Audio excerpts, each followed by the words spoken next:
Chapter 11:26. In the Ba Wasteland realm, there was a gigantic purple vine that reached into the clouds. There was a person trapped in the cage-like vine. The vine's thorns pierced into his body and quickly absorbed what little divine power he had left. Strands of faint purple demonic aura swirled around him, causing the entire Ba Wasteland realm to lose its color. It was as if it had fallen into a deathly stillness. Finally, the demonic aura gathered and condensed into a huge figure. It was a person shackled by a huge metal chain. His body was filled with demonic aura, and his face was filled with arrogance and viciousness. He chuckled and said, "Seven luminaries, Demon Emperor, it's been a long time. I never thought you would end up like this." The Demon Emperor raised his head and looked at him weakly. His eyes were filled with shock. "How could it be you? Chu Xingyun, didn't you die? Ah. You think a mere heaven's retribution can kill me? Demonic aura Tianfa gods, are these your handiwork?" The seven luminaries Demon Emperor asked calmly. "No, I don't have that ability." Chu Xingyun laughed heartily and said, "Your world has lost its righteous path, so it will inevitably lead to the invasion of demons. This isn't something I can control. All I can do is push the boat along. I'll give you the demon chi I've gathered in the 3,000 worlds for many years, so that you can establish a new order in your world." Back then you were equally matched with me, but what about now? The demon god I've created will crush you like an ant. The seven luminaries Demon Emperor's body trembled. He shouted angrily, "Chu Xingyun, what right do you have to create a god? Who do you think you are? Haha, looks like you still don't believe me and still look down on me. Then open your dog eyes and see what I've obtained. What right do I have to create a god?" As he spoke, Chu Xingyun shouted. Rays of golden light gathered in front of his chest. Very quickly, a thick golden grimoire appeared. There were faint golden symbols on the grimoire. Book of God Investiture? The seven luminaries Demon Emperor was completely shocked. How is this possible? How is this possible? Wasn't the Book of God Investiture destroyed by the ancestral god a long time ago? Do you really think that there are only 6 realms in this world? Childish. Chu Xingyun laughed heartily and said, 10,000 heavenly laws, all kinds of karma, there is a world beyond this world. And it is a mysterious world that you fake gods are unable to pry into. For example, I entered the 3,000 worlds by chance. There are flowers blooming like brocade here, beautiful beyond compare. Wait, you seem to be chained up with a metal chain, the seven luminaries Demon Emperor said calmly. Shut up. Chu Xingyun instantly went berserk. He angrily roared, I'm the number 1 person in the 3,000 worlds. How could I be locked up by someone? Just you wait, even in another world I can still destroy everything you have. Is it because I looked down on you? The seven luminaries Demon Emperor asked. Yes, so what? Chu Xingyun said harshly, I can't stand people looking down on me the most in my life, not even you. The heavenly book of divine bestowment has already opened the door to the demon world for me. Just you wait for the demon god I conferred upon you to destroy your world. Ha ha ha. The seven luminaries Demon Emperor suddenly threw his head back and laughed. What are you laughing at? Chu Xingyun said angrily. I'm laughing at your ignorance. The seven luminaries Demon Emperor's eyes shone brightly. He said, haven't you heard of yin and yang, the natural law of all things? Since ancient times, if there's good, there's evil. If there's evil, there's good. Use the power of the demon world to interfere with the laws of the 6 realms. Perhaps with your help, you can create a new order in the 6 realms and open a new door to the heavenly Tao. T. Chu Xingyun looked at the seven luminaries Demon Emperor ferociously. He pointed at his nose and said, You, wait. And I'll wait. The seven luminaries Demon Emperor raised his head. He endured the bone-piercing pain, but his gaze was still arrogant. It wasn't until Chu Xingyun's demon god body dissipated that the seven luminaries Demon Emperor nodded and muttered, Could there be other worlds outside the 6 realms? What are these 3,000 worlds? Are they existences that are separated from the outer heavens? At that moment, thunder rumbled in the sky. It seemed to indicate that another law was forming. Not long after, a purple demonic flame shot across the sky. It quickly turned into thousands of fragments and shot towards different parts of the universe. Instantly, the seven luminaries Demon Emperor frowned and gritted his teeth. Chu Xingyun, you lunatic. Do you really have the ability to form a new order? Spiritual mountain.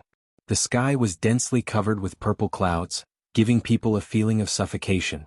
Outside the palace, Xia watched from afar. She was powerless. She had lost her godly power and became immortal. She couldn't travel between the various spiritual mountains, let alone visit the 7 luminaries demon emperor. What's that? Sun Feng looked up at the purple clouds in the sky. Xiao shook her head. I don't know. But it seems like a new power has started to rule the 6 realms. It's an extremely evil power of order. Damn, I can feel it. It's very evil. It even leads people to evil. That's right. Xiao's eyes were filled with worry. I don't know how much suffering the 6 realms will have to go through. Sun Feng, immediately send people to search for seeds and food on the spiritual mountain. Start planting grains and fruits on the spiritual mountain. Ah? Do what? Get some food. Aren't you hungry? I'm hungry. Then why aren't you going? Yes. In the outer heavens, a golden heavenly melody hovered in the sky. The land was lush and green. It was a peaceful and tranquil scene. In the lush forest, an old man with a pale face carried a bamboo basket on his back. He bent down to search the underbrush, using a golden shovel to pick up the herbs one by one, and then leisurely placed them into the bamboo basket. A heavenly melody floated in the sky. He was slightly startled. In the next moment, his body turned into a golden light and shot into the sky. In the blink of an eye, he stepped into a solemn and dignified hall, and the other 2 figures arrived in a flash. One of them was a beautiful woman with a human head and a snake's body. She wore a long dress and her eyes revealed pity and love. She had the imposing aura of a motherly model of the world, and she held a white jade staff in her hand that was exquisite, translucent, and emanated an oppressive glow. The other was an old man in a green robe. He had a celestial appearance. His eyes were like the bright moon in the sky. His white beard fluttered in the wind. He was out of this world. It was obvious that he was a celestial being. The 3 of them looked at each other and smiled. They floated into the glass pavilion in the hall and knelt on one knee. Greetings, Sky Sovereign. There was no one in the hall, but a deep voice sounded. It sounded like a human, a celestial, and a beast. Fushi Nuwa Shinong, you've all seen the situation of the 6 realms, right? Yes, Sky Sovereign. Nuwa looked up. Her beautiful eyes were filled with pity. Once the heavenly punishment is over, there will be no more righteous gods in the 6 realms. Demonic chi will invade and a disaster will be inevitable. The gods don't care about the righteous people. It's expected that they would suffer this disaster. But the people of the 6 realms need the protection of the gods. But Sky Sovereign, Fushi said respectfully, the sky beyond heaven surpasses the 6 realms. We have an agreement with the gods of the north not to interfere in the affairs of the 6 realms. How can we help the 6 realms? Fushi, didn't you help Lin Muyu before? This? Fushi smiled faintly. This disciple really likes that child. Nuwa also smiled. Heavenly Sovereign Pangu continued, the Tao is formed by nature. The Mahayana heavenly Tao that I understand originates from the human heart and all things in the world. Since the heavenly punishment has taken away the position of the gods, the 3 of you should work together to send the heavenly melody scroll into the firmament of the 6 realms. The heavenly melody scroll will condense between the heavens and the earth. It will inherit the heavenly Tao and follow nature to confer new gods. Yes, Sky Sovereign. The 3 sovereigns walked out of the ethereal void palace and stood in the sky above the sky beyond heaven. They looked at each other and smiled. They floated in the sky in a triangular formation and raised their arms. Suddenly, a vast divine power surged out. In the center, a resplendent light condensed into a golden scroll. It was the heavenly melody scroll, the treasure of the entire sky beyond heaven. The light became brighter and brighter. Sweat appeared on the faces of the 3 sovereigns. After a long time, the light almost illuminated the entire sky beyond heaven. Boom! The heavenly melody scroll turned into a huge pillar and shot into the sky. It directly broke through the firmament and pierced into the huge black hole in the universe. Fushi's eyes were cold. He said lightly, next it will depend on the children's fate. The heavens bless our race. Nuwa nodded and remained silent. Shino grabbed the bamboo basket and disappeared in the sky without a word. Shattered Cauldron Realm. Outside the Winter Frost City, snow was falling. In the distance there was a group of people. It was the 30,000-strong cavalry led by Lin Muyu, Qinin, and the others. The sound of the horses' hooves was very messy. It was already late at night. What's going on in the sky? Lin Muyu looked up at the dark clouds in the sky. She could vaguely sense a very annoying power beginning to spread in the sky. It's the invasion of evil energy. Tang Xiaoxi's heart was the purest and most sincere. She hated the aura of the demonic realm even more. At this moment, A beam of golden light appeared like a ribbon and pierced through the purple clouds formed by the demonic energy. It was like a ray of light in the darkness. "What is that?" Lin Muyu asked. "I don't know." Qin Yin and Tang Xiaoxi shook their heads. Feng Jixing's eyes lit up.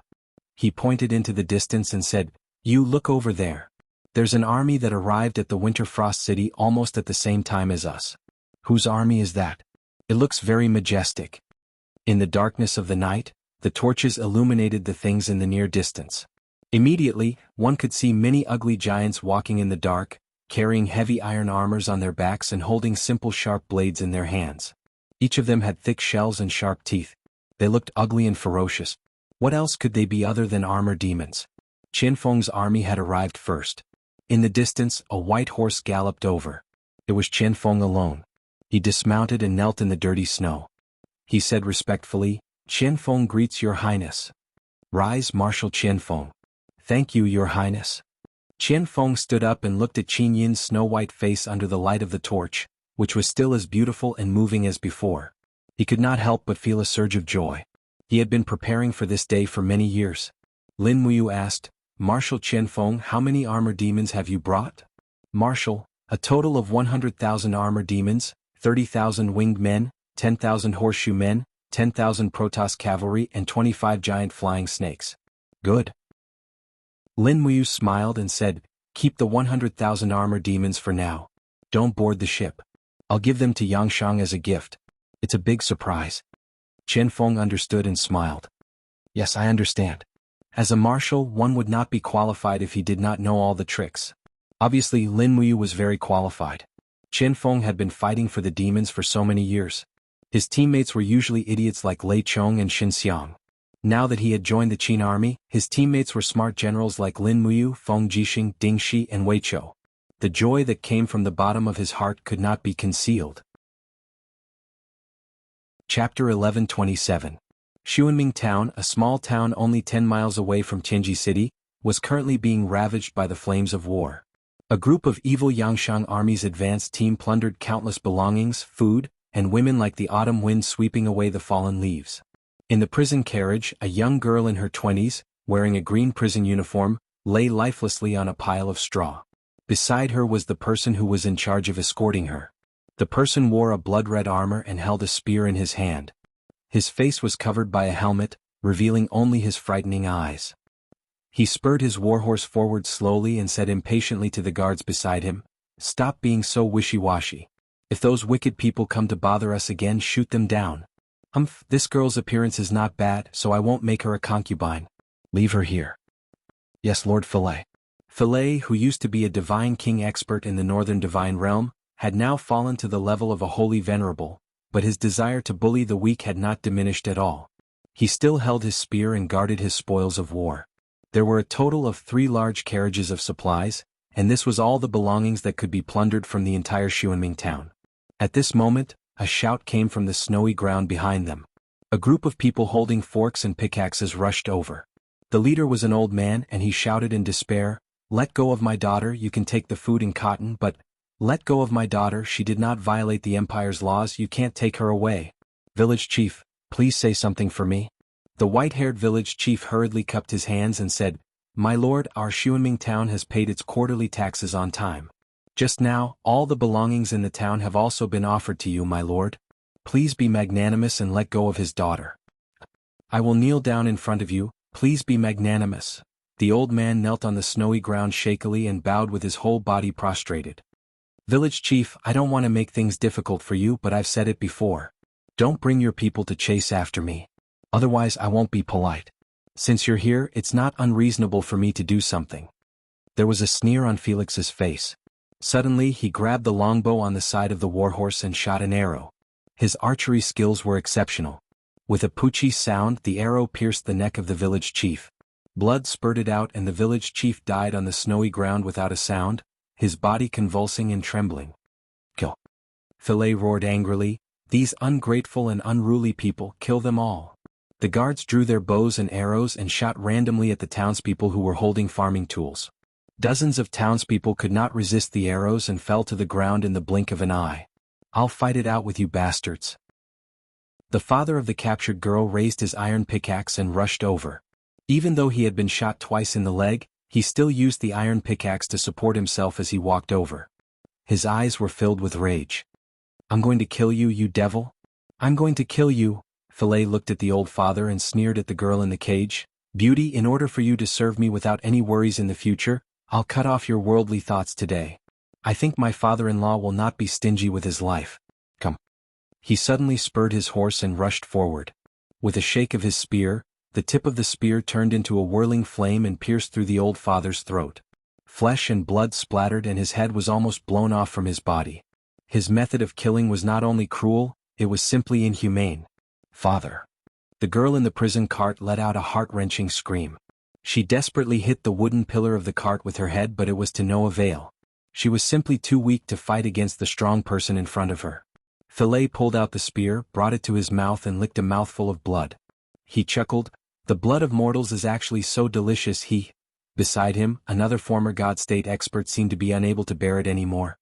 He frowned and said, "Philae, don't forget that you used to be one of the gods of the northern divine realm. Aren't you afraid of divine retribution for killing innocent people in the mortal world?" "Divine retribution?" Philae laughed. "George, my friend, do you think it's not divine retribution for us to turn from gods to mortals? Since even the heavens have given up on us, why should we still stubbornly cling to the path of gods? The gods have already fallen, and the heavenly Tao has already collapsed. What I want is power and status, not some heavenly Tao. To hell with the heavenly Tao. It's just a trick to deceive idiots." George frowned but didn't say anything.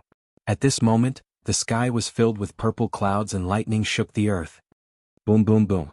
The nearby forest was set ablaze because of the lightning strike. Everyone was shocked.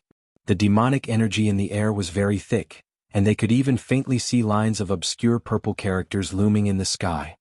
"What is that?" George gripped his sword tightly, his face ashen. Philae also gripped his spear tightly and growled, "Get into formation and prepare to meet the enemy." However, there were no enemies. Instead, a golden scroll unfurled in the air. Almost the entire vault of heaven was covered and occupied by the scroll. A vast heavenly might surged over the earth of the mortal world, and a mysterious buzzing power invaded all living things. Not long after, a beam of purple light shot down from the horizon and bombarded into Felix's body with a schwa sound. There wasn't even a single warning. Ah! Philae felt as if his body was about to explode.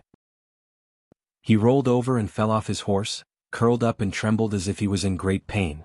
At this time, a giant demonic shadow slowly condensed in the air, looking at the people on the ground with disdain. The voice sounded as if it came from beyond the heavens and said emotionlessly, "Philae, you have done all kinds of bad things and your heart is filled with resentment. You have achieved the demonic path and received the recognition of the demon sealing book. Today I will grant you a demonic body and confer you the title of a second-class god, Lionheart Demon God. I hope you will behave yourself and serve the demonic path in this world." The demonic shadow disappeared in an instant, and strands of demonic energy began to gather, falling from the sky and seeping into Philae's body. Ah! Philae's miserable howl woke everyone from their shock.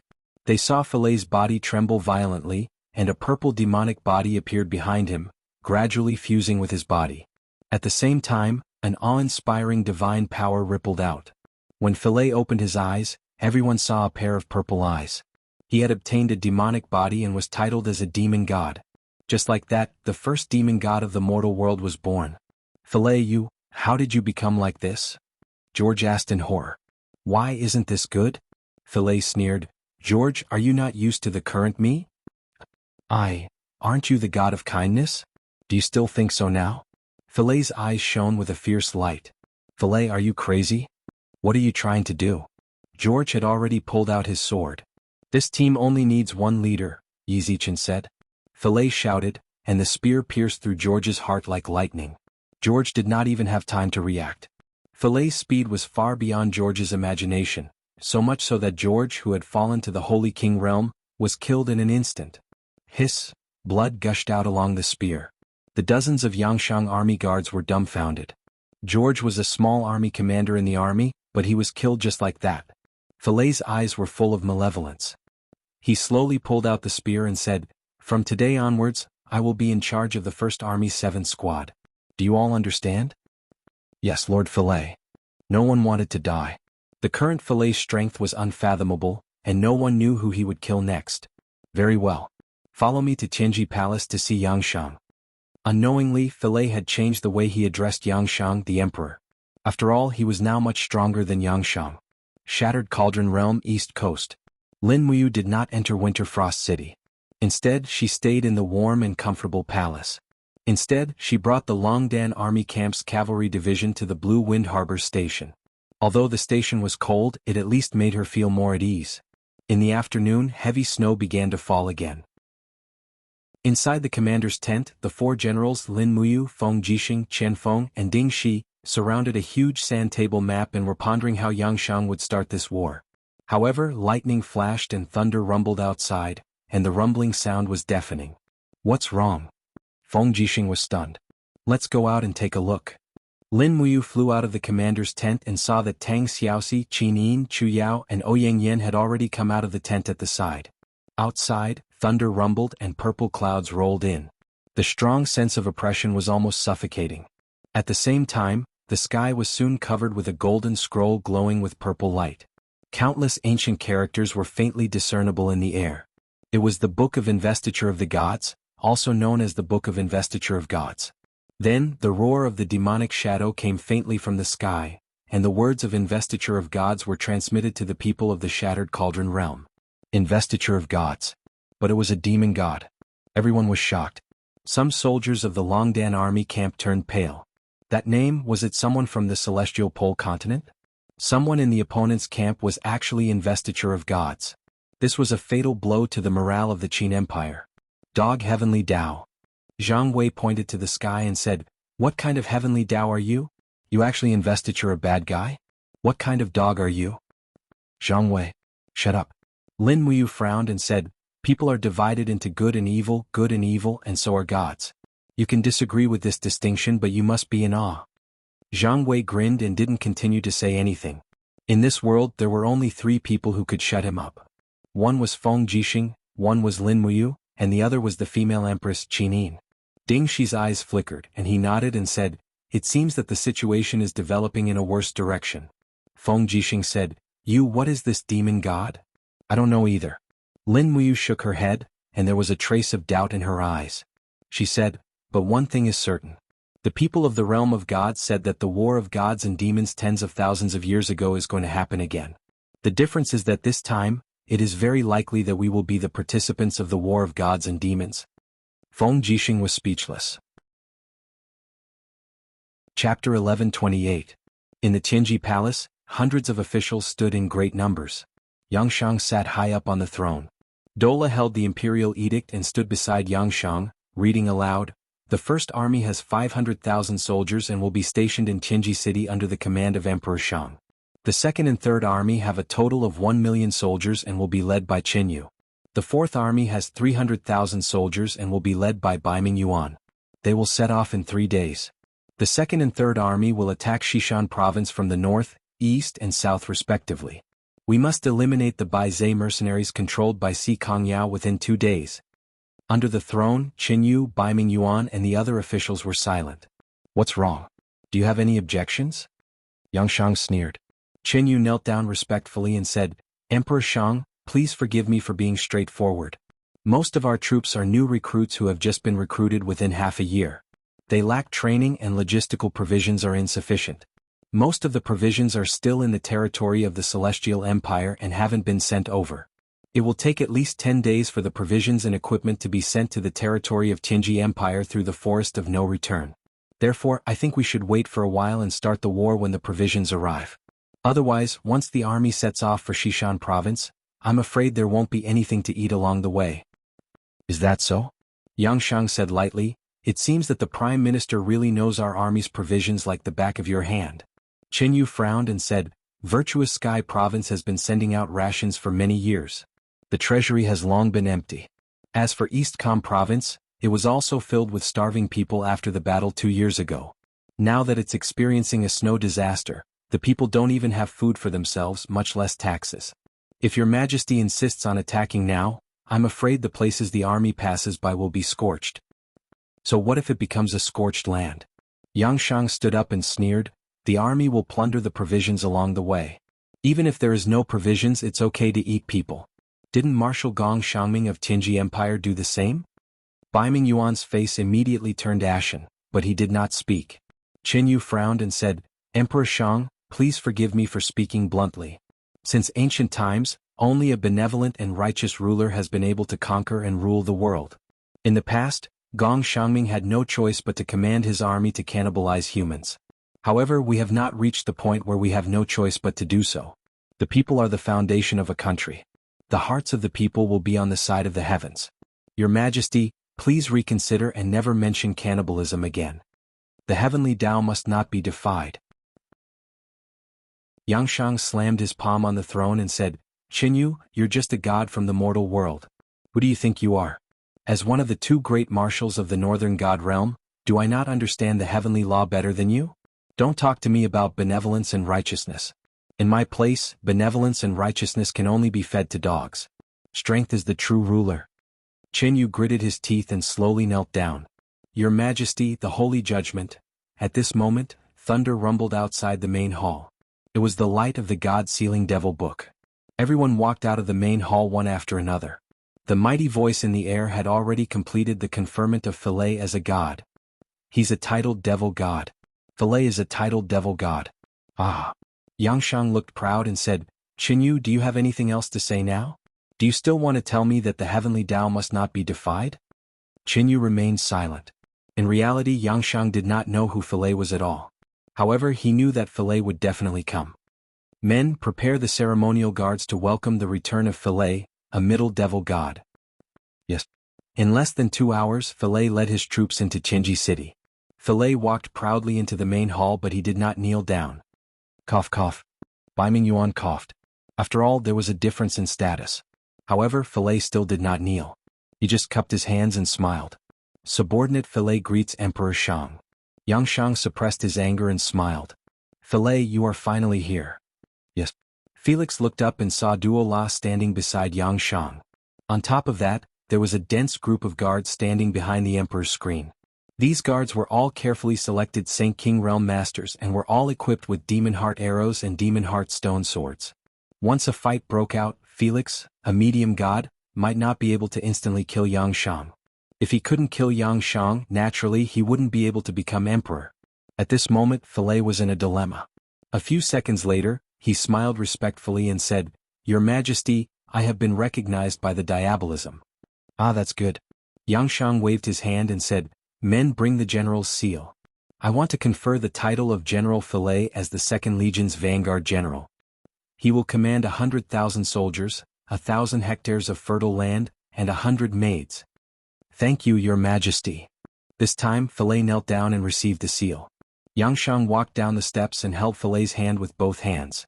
He smiled and said, Philae, from today onwards you will follow Qinyu to the West Mountain Province to fight against Si Kongyao's army. I hope you will do your best to serve the Empire. In the future, glory, splendor and wealth will not be lacking for you. Thank you, Emperor Shang. Yangshang hesitated for a moment before asking, What does it feel like to be a titled demon god? Rebirth. Philae said concisely. It seemed that he did not want to say much. Yangshang couldn't help but laugh. Good. Go and prepare. We will set out to attack the West Mountain Province. Yes. The night at Blue Wind Harbor was extremely cold. Heavy snow continued to fall without any sleep or rest. The cold wind blew, causing the patrolling soldiers to shiver. The neighing of the war horses and the noises of the soldiers training at night merged into one. More and more troops from the various provinces had gathered. In the blink of an eye, they had already formed a camp that was nearly 20 kilometers long on the plains west of Blue Wind Harbor. It was a very spectacular sight. Thud, thud, thud. The sound of horse hooves echoed in the snow on the coast. The white-robed Lin Muyu led Wei Chou and Situ Sen to patrol the camp. This was also something that Marshal Lin Muyu had to do every day. The camp was too long, so it was necessary to patrol it. Otherwise, if something went wrong, it would be very troublesome. The treading snow war horses panted heavily. In the face of such cold weather, even this kind of superior horse was somewhat tired. Needless to say, Wei Chou and Situ Sen's war horses. The three of them walked in front, followed by hundreds of cavalrymen from the Longdan army camp. Lin General. Wei Chou suddenly said but hesitated. What do you want to ask? Lin Muyu said. Yes. Wei Chou cupped his fists and said, Heaven's pole continent's fillet has been conferred the title of demon god. The evil path is awe-inspiring, but what about us? Are we considered to be righteous? Yes. Why are we considered to be righteous? Wei Chou asked. Lin Muyu hesitated for a few seconds and said, We started the war to protect ourselves, to end the war, and for the long-term peace of the future. We kill for the sake of all living beings. With this belief we are righteous. But, is killing really considered to be righteous? We can only think of it that way. Lin General? Wei Chou frowned and did not say anything. What's wrong? In the future, where should we go? Wei Chou asked. Even the commander of the Longdan army camp asked this. Lin Muyu could not help but feel a wave of annoyance in her heart. The people's hearts were already in chaos. How could they calm them down? After a while, Lin Muyu said slowly, When I left the God Realm, Big Brother 7 Luminaries Demon Emperor sacrificed himself to guard the 8 Wasteland domain. I don't know if he's dead or alive, but he said something to me before I left, and it gave me some hope. What hope? This time it was Wei Chou and Situ Sen who asked together. The righteousness of heaven and earth, the vast and everlasting. Lin Muyu said in a deep voice, We live to fight. We, the soldiers of the Great Qin dynasty, are unyielding and unyielding. We never fear a strong enemy's challenge. We fight to protect our homeland. This righteousness will definitely support us to the end. This is what I can tell you now. Wei Chou's eyes lit up and said, Thank you, Lin General. At this moment, the lights of the warships in the distance suddenly flickered. Along with the wind came the hoarse cries for help from humans. To see what's wrong? Lin Muyu asked. I don't know. Suddenly there was a bang. The light from the magic crystal cannons surged on the sea, and the roars of wild beasts came from there. The Navy's warships must have met with trouble. Situ Sin clenched his teeth and said, Let's go and take a look. Lin Muyu turned over and dismounted. She pulled out the Xianyuan sword and rushed to the sea. She stepped on the waves without sinking and quickly rushed to the distant sea. Situ Sen and Wei Chou also took out their weapons and followed Lin Muyu on the waves. The two of them were not weak. Even if they were in the Holy King realm, they could at least walk on the waves. Roar, roar! On the sea, a ferocious beast that looked like a dragon but was not a dragon let out a roar. It opened its bloody mouth and spat out a large mouthful of frost. Immediately, the soldiers on half of the ship were forced to retreat. Many of them were even directly frozen. They would die without a doubt. Swoosh! A silhouette dashed over and a golden light bloomed. Was Lin Muyu. The Xianyuan sword swept across the beast's neck, and with a poochie sound the scales were cut open and blue blood flowed out. The giant beast wailed and twisted its huge body. Its tail was like a steel whip as it swept across from the back. Lin Muyu turned sideways and summoned the dragon blood shield with his left hand. With a loud bang, the powerful shock made him move dozens of meters horizontally on the surface of the sea. His feet left a trail on the waves and his battle boots stepped on the surface of the water. His whole body shot out like lightning. The Xianyuan sword shone brightly, and with the mysterious energy of the chaos of the lives, he stabbed into the giant beast's body for the second time, leaving a long gap. Whoosh! A stream of light shot into the eye of the giant beast. It was Wei Chou's Ho Yi Bao. The shooting was extremely accurate.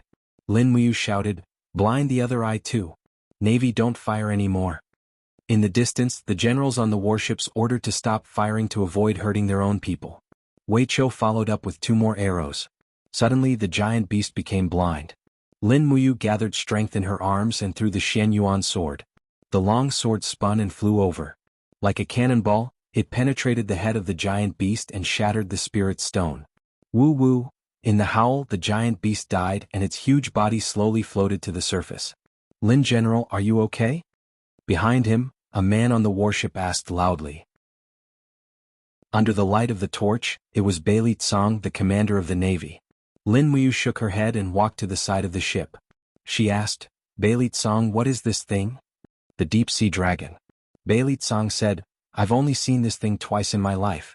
The first time was when I went out to sea with my father when I was 7 or 8 years old. At that time only 2 of our ships escaped. The deep-sea dragon has always lived in the deep sea, but now it appeared in the coastal waters. It's really unusual. Lin Muyu said, the weather is abnormal because of the heavenly punishment, which brings a series of environmental changes. It's not unusual for the deep-sea dragon to appear in the coastal waters. You have to be careful and protect our warships. At night, Try to get all the warships to return to the port to avoid unnecessary losses.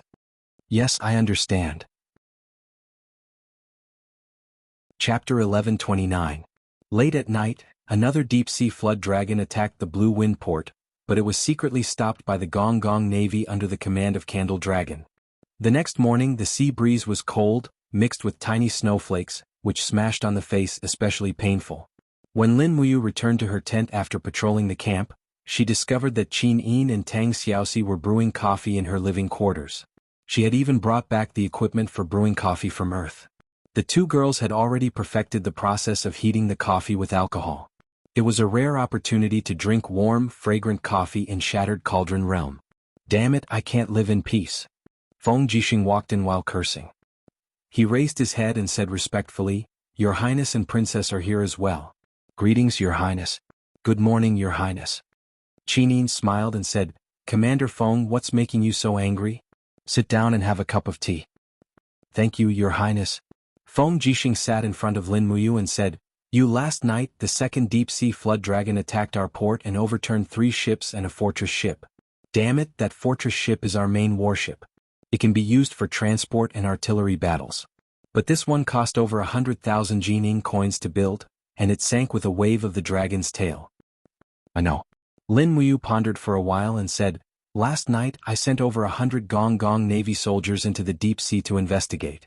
This morning they reported back that because of the climate change and divine punishment, the air temperature has dropped, but the deep sea is heating up. Therefore those deep-sea flood dragons couldn't stand the heat and all came ashore. Comparatively they like the climate on land better. How many deep-sea flood dragons are there? Tens of thousands. If nothing unexpected happens, we will receive many reports of coastal fishermen being attacked by deep-sea flood dragons in 3 days. Do we need to send people to kill them? We can't. Ordinary soldiers are no match for deep-sea flood dragons. 100 soldiers may not be able to defeat a flood dragon, and the scales of these flood dragons can even resist magic crystal cannons. My goodness, is he really that powerful? Feng Jixing clicked his tongue and said, Then forget I said anything. But your Gong Gong Navy is powerful and good at water battles. Why don't you send them out to kill those flood dragons in case those animals do harm to the world? I've already ordered Candle Dragon to be in charge of the coastal defense. 30,000 Gong Gong Navy warriors will be divided into over 100 legions, patrolling our coastal areas to ensure that nothing goes wrong. That's good. Feng Jixing clapped his hands and smiled. Your Highness, is my tea ready? Wait a moment, I'll be done soon. Qinin smiled sweetly. At this moment, 2 beautiful figures walked in from outside. They were Chu Yao and Ouyang Yen. Sister Chu Yao, you're here? Lin Muyu stood up and personally moved a chair for Chu Yao. After Chu Yao sat down, she smiled sweetly and said, So there are so many people. You must be here for something, right? Chu Yao's eyes were as clear as water as she said in a low voice, It's about the herbs. Over 30% of our warriors have frostbite on their hands and feet. The frostbite is spreading very fast, which will affect their fighting abilities. I've ordered to prepare gloves, boots, and other cold-proof items for them, but they can't be cured immediately. We still need some medicines to help them heal. Don't you have any in stock in the department? Asked Feng Jixing. Chu Yao smiled, shook her head and said, We did have some, but they've been used up in the past half a month. The weather is cold and more soldiers are suffering from frostbite. Before I came here, I've already sent a purchase list to the Chambers of Commerce in the 5 Valley City and Muyu City. The stores in the departments of spiritual medicine are all out, but these merchants still have a lot in stock. However, the funds of the departments of spiritual medicine have been used up. Therefore, this cost has to be paid by the Ministry of Revenue. Qinin walked over with a cup of coffee, put it in front of Chu Yao, smiled and said, I see. How much in total? 800,000 Jining coins. Chu Yao took out a list of funds from her pocket and said, This list was issued by the Department of Spiritual Medicine and the Ministry of War. If I want to get the money from the Ministry of Revenue, I need the signatures of 2 people. One is yours and the other is your Highness's. No problem. Qinin smiled cheerfully, reached into her pocket, and took out a dark blue signature pen. Wait a minute, Xiaoyin. Lin Muyu was speechless and said, If you sign with a fountain pen, the Ministry of Revenue might not recognize it. It's okay, I have the imperial seal. That's right, sign it. After Qinin signed, Lin Muyu also signed her name. following which she took out the marshal's seal from her Qinkuan bag and stamped it. After that she handed it over to Qin Yin. After Qin Yin stamped the Empress's imperial seal, it would be considered as an official signature. Chu Yao happily took the receipt, sat down again and took a sip of coffee. She couldn't help but frown and say, "Wow, this taste is a little weird." Qin Yin smiled and said, Yes, I thought so too at first, but I felt much better after that. Sister Chu Yao, this is a specialty from Yu's hometown? From Yu's hometown? Chu Yao blinked her eyes and immediately took another sip. She smiled and said, I like it. I will come over often in the future, is that okay? Of course. At this moment, Feng Jixing also took a sip and couldn't help but spit it out. Wow, why does it taste like this? Lin Muyu, Qin Yin and Tang Xiaoxi all stared at him. Cough cough, the taste is actually quite unique.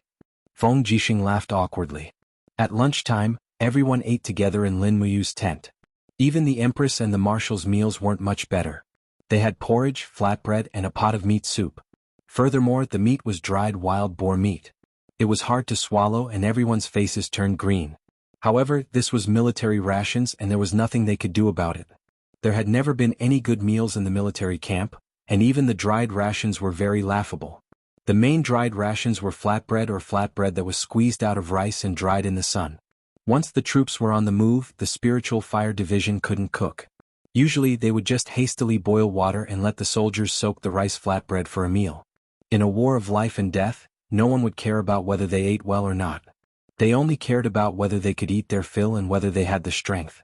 In the afternoon there was a military conference. Qin Yin, Tang Xiaoxi, and Lin Muyu and Feng Jixing presided over the military conference. The commanders of all the major armies arrived one after another. Qin Yan, Tang Zhen, Chen Xiaoli, Su Jiantao, Wei Chou, Xiang Yu, Beili Tsang, Chen Feng and the others were all present. The two sides of a huge long table were filled with high-ranking generals, and there was a heavy guard outside. These generals were too important. They were the core of the entire empire, and they had to be strictly protected. 3 huge paper scrolls formed a coastal defense map on the long table. On the map, small areas were marked, including the defenses of the Shattered Cauldron Realm and the coast of the Celestial Pole continent, as well as the details of all the islands in the East Sea and even the northern continental shelf. All the generals looked grave, and the atmosphere of an unprecedented war spread out. Everyone was as if they were facing a formidable enemy. The opponent in this war was definitely not easy to deal with. After all, the opponent's military strength was more than twice their own. Marshal, when are we launching the attack? Everyone was silent, and only Xiang Yu opened his mouth to speak. According to our preparations, we can go out to sea and start the war 3 days ago. I know. Wait a moment. Lin Muyu placed her hand on the hilt of the sword at her waist and slowly walked past the generals. She came to the other side of the map, pointed at the West Mountain Province and said, The crux of this war is here. West Mountain Province? Wei Chou was stunned. Milord, are you talking about the Baizhe mercenaries? Emin? Lin Muyu nodded. The Baizhe mercenaries are a chess piece that I left in the Celestial Pole continent many years ago. Now this chess piece has already caused Yangshang to be unable to eat or sleep in peace. Therefore Yangshang will definitely face the Baizhe mercenaries as an opponent. After all, there is room for others on one's bed. Zhang Wei clenched his fists. In my opinion, it would be better to directly charge over and use the West Mountain Province as a springboard to wipe out the army of that vile person Yangshang in one fell swoop. Lin Muyu could not help but laugh. Old Zhang is purposely setting us up as a bad example again. Everyone laughed heartily. Zhang Wei was completely confused. Lin Muyu continued, First of all, Yangshang's military strength far surpasses ours. Coupled with the fact that the Celestial Pole continent's armored cavalry is extremely powerful, their total cavalry numbers over 500,000, and over 1,000 dragon riders. This is their advantage, while our advantage lies in the magic crystal cannons and magic crystal crossbows. However, once we ascend to the Celestial Pole continent and have a decisive battle with them on land, the speed of the cavalry will be extremely crucial. With Chen Yu's assistance, I believe that Yangshang will also understand how to use the cavalry's speed to wear down our cumbersome magic crystal cannons. In a battle on land we will definitely suffer a loss, and a great one at that. Xiang Yu frowned. The Lin General means a naval battle? That's right. Lin Muyu raised her sword-like eyebrows and smiled. Only by dragging Yangshang's army into a naval battle can we have a chance of winning. As far as I know, the navy of Yangshang's army is extremely powerful. Their warships can carry millions of troops into the sea. Our great Qin's ship can be called the king of naval battles. Together with the power of the magic crystal cannons, it is enough to deter the opponent. In addition, with the Gong Gong Navy under my control and the Hui Army of 8 Desolates Province, we have at least a 70% chance of winning. As she spoke, Lin Muyu pressed her hand heavily on the table and said each word forcefully. In this battle, we must annihilate most of the effective forces of Yangshang's army and hold the control of the entire sea in the hands of our Qin Empire. We will suppress Yangshang's forces in the celestial pole continent. After that, we can fight however we want. The key is, how can we make Yangshang underestimate the enemy and be willing to fight with us on the sea? Feng Jixing said. We need to think about it at length. Lin Muyu took a deep breath and said, Bai Zai's mercenary group is the key. Let's wait for Si Kongyao to come. As for the battlefield, I think it should be near here. He gently pressed his palm on a certain place on the map. Tang Jin's eyebrows relaxed and murmured, Changyuan Island. Chapter 1130. That's right, it's Changyuan Island. Lin Muyu said in a low voice. Changyuan Island is evergreen all year round and has a flat terrain. Furthermore, the island is in the shape of a ring. The inland sea can be used as a safe haven and can anchor at least 3,000 warships, which is enough for us to hide 300,000 troops on Changyuan Island. Changyuan Island is about 240 kilometers away from the celestial pole continent, and it will only take a day to sail there. There are also 2 islands between Changyuan Island and the celestial pole continent called Greenstone Island and Eternal Wind Island. The 3 islands are in a triangular formation. We can use a fleet as bait and set up an ambush on either Eternal Wind Island or Greenstone Island. Once the battle breaks out, the 3 islands will be able to dispatch troops at the same time and form an encirclement, preventing Yangshang's warships from coming in. Xiang Yu took a deep breath and said, Why is Lin General so confident? It's not confidence but planning step by step. This is the best result, and what we need to do is to bring Yangshang into the grave we have dug for him. Qian Feng smiled cheerfully. The plan must be more thorough or else it will be difficult to carry it out. That's right. Lin Muyu sat down, took a sip of green tea and said, We will do our best to make the plan even more thorough and perfect. Tang Jin smiled and said, We are all prepared. Marshal, please give the order. I need 2 fleets to station at Eternal Wind Island and Greenstone Island as the vanguard, putting on a show to distract Yangshang's attention. Each fleet has about 50,000 people. Who is willing to go? Everyone was stunned. A mere 50,000 troops was probably not even enough to fill the gaps between Yangshang's 5 million troops. At this time, Qin Yin stood up, cupped his fists and said, Big brother, I am willing to lead the 50,000 vanguard troops of the National Army to carry out this mission. Big brother, please allow it. Yin, Lin Muyu thought for a moment and said, Sit down first. Big brother, you think I can't carry out this mission well? Qin Yin was a little anxious. In the chaos of the National Army, Qin Yin had always played the role of the antagonist. Qin Yin really wanted to prove his family's loyalty to the empire. It's not that I can't, but it's not suitable. Lin Muyu smiled and said calmly, Yin, you are naive and straightforward. Once you are in a battle, you will be easily bewitched by your opponent. I need 2 more mature people to carry out this task. Since no one is saying anything, I will take my place. Su Jintao, Qian Feng, you 2 will carry out this task. Su Jintao and Qian Feng stood up and cupped their fists. Yes, Marshal. We will not let you down. You must be extra careful. We will depart tomorrow morning and I will contact you through the Scout B. Yes. Qian Feng cupped his fists. Thank you, Lin General, for your trust in us. No. Lin Muyu shook her head and smiled. You are all famous generals of the present age. I should be the one thanking you. Thank you for giving me the opportunity to command a group of famous generals in this unprecedented war. Everyone laughed. In the evening, a speedboat entered the nearby waters and entered the harbor under the protection of 8 Imperial Navy warships. Then, a row of cavalry galloped away and entered the center of the Qin army. Yao is here? Lin Muyu was very excited after receiving the news. She led Wei Chou, Feng Jixing and the others out of the tent. In the distance, Si Kongyao rode over on a warhorse, her face full of joy. Big brother you. She leapt from her horse and flew into Lin Muyu's embrace, hugging this big brother whom she had not seen for a long time tightly. Tears swirled in her eyes. The pressure she had endured these days was really too great. Yao Yao. Lin Muyu helped her wipe her tears and said gently, Is everyone all right? Everyone's fine, everyone's fine. Si Kongyao's shoulders trembled slightly. But Big Brother our West Mountain province has fallen. I led 150,000 troops to board a ship first. 3 days later, we received news that West Mountain province has fallen. The Bai Zhe mercenaries left in Shiping City have all taken off their uniforms and fled into the countryside. It's good that you're fine, Lin Muyu gently stroked her hair. When will the troops you brought arrive? They will arrive at Blue Wind Harbor in a day. From now on, you will follow by my side. This war still needs you. Amen. At this time, Lu Bai and a few of the Bai Zhe mercenaries' deputy commanders dismounted and knelt on one knee. Greetings, Marshal. Rise. Lin Muyu asked, Bai, how was the situation in the Heavens Pole continent when you left?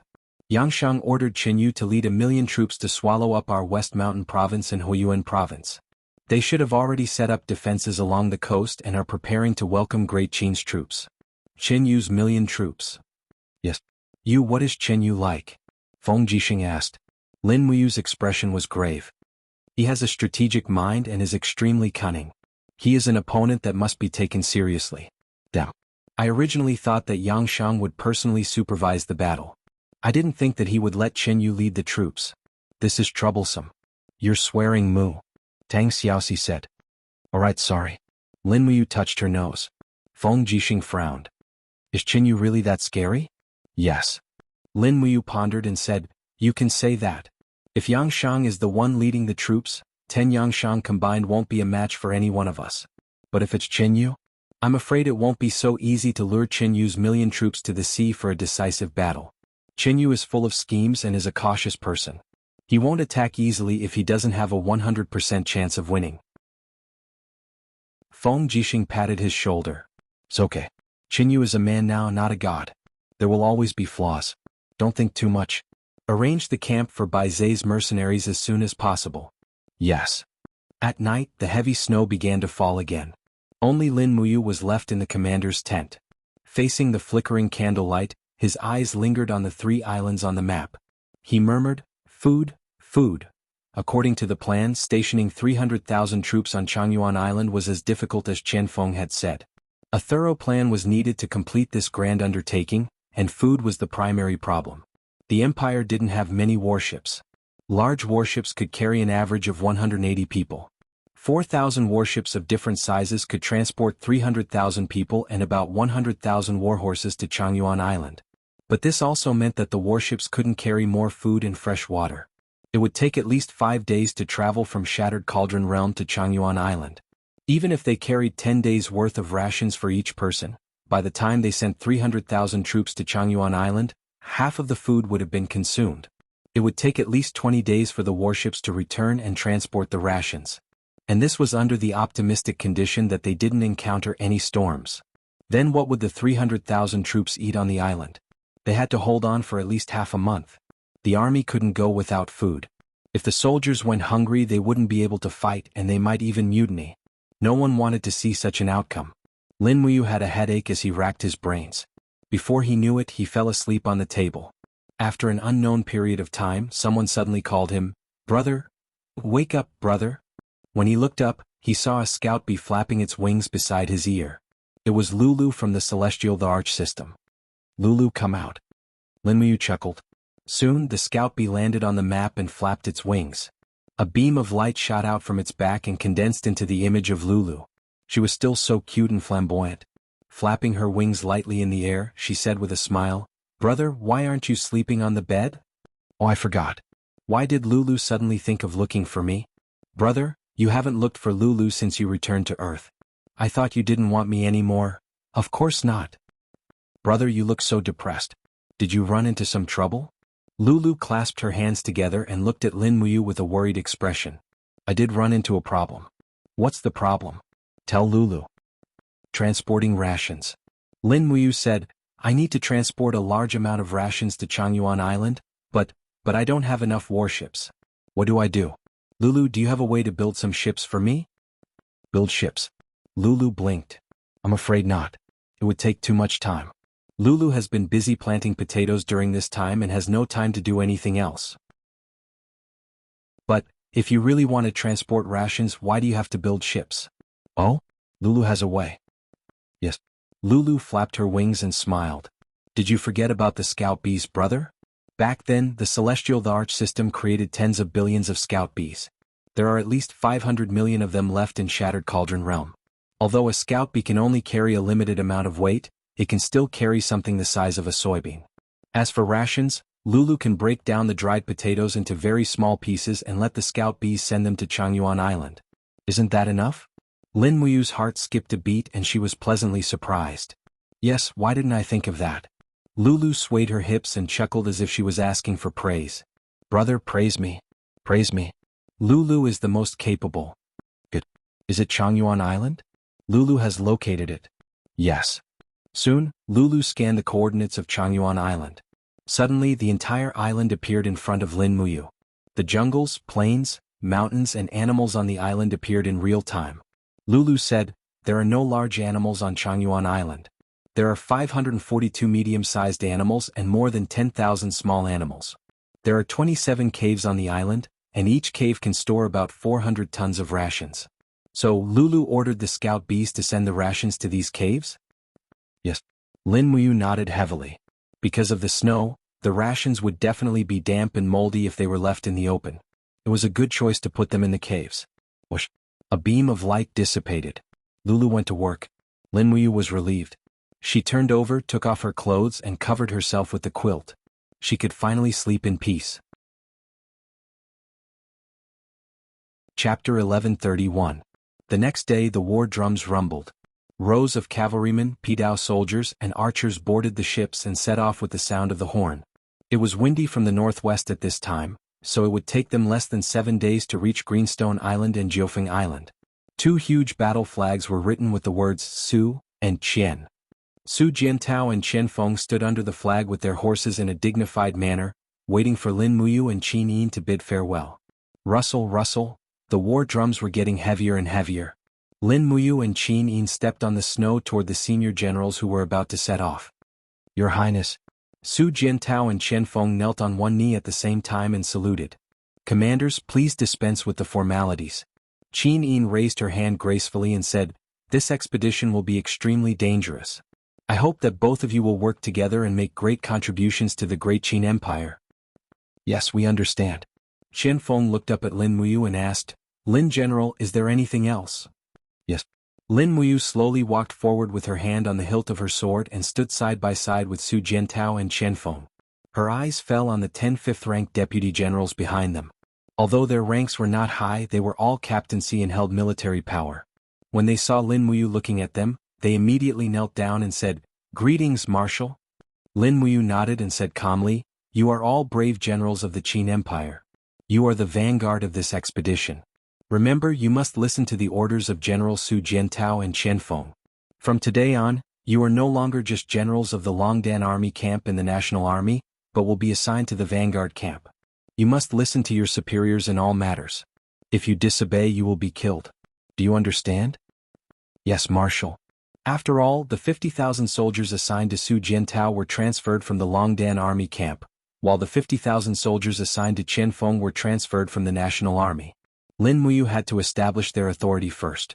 Otherwise, she might not be able to command these high-ranking generals. Don't worry, Lin General. We will definitely be of one mind and serve the Empire. Qian Feng's eyes were filled with gratitude. After all, Qian Feng was also an extremely intelligent person. He understood Lin Muyu's intentions the moment she spoke. Su Jiantao also cupped his fists and said, Don't worry, sir. We will definitely complete the mission. Alright, all of you take care. Once the naval battle is over, I'll hold a celebration feast for all of you. Go ahead. Be careful on the way. Yes. The two of them turned around and led their horses away, never looking back again. Very quickly, their figures disappeared into the wind and snow, leaving only the shadows of 2 azure cloaks swaying in the snow. Dong dong dong, the sound of the war drums became louder and louder. 100,000 imperial warriors set off for battle. Qin Yin stood there as if she had lost something. She looked at the East Sea with her beautiful eyes and had mixed feelings in her heart. What's wrong, Xiaoyin? Lin Muyu could see that she was feeling uneasy. Brother Yu, we sent them to the battlefield, but we can't guarantee that we will bring them back alive. Is this fair to them? I feel. Qin bit her red lips and murmured to Lin Muyu, "Sometimes I feel like a bad woman. For the sake of my own world, I let these people who love me embark on a path of no return." Lin Muyu's heart ached. She stepped forward to hold her shoulders and said, "It's not like that. They are all soldiers and protecting their homeland is their duty and mission. No one will blame you. You are the Empress and every soldier feels honored for fighting for you. All the more you cannot be shaken. The war is only for the sake of a greater rule of the world." Will there really be a greater rule of the world? Yes, it won't be too far away. Lin Muyu coughed, tightened the belt of the robe in front of Qin Yin's chest and said, "It's cold outside. Let's go back." Okay. Accompanied by Tang Xiaoxi and Chu Yao, Qin Yin entered the main tent. Meanwhile, Lin Muyu gave Feng Jixing, Wei Chou, Qin Yan, Qin Xiaoli and the others a look. Everyone understood tacitly and immediately followed Lin Muyu to the commander's tent.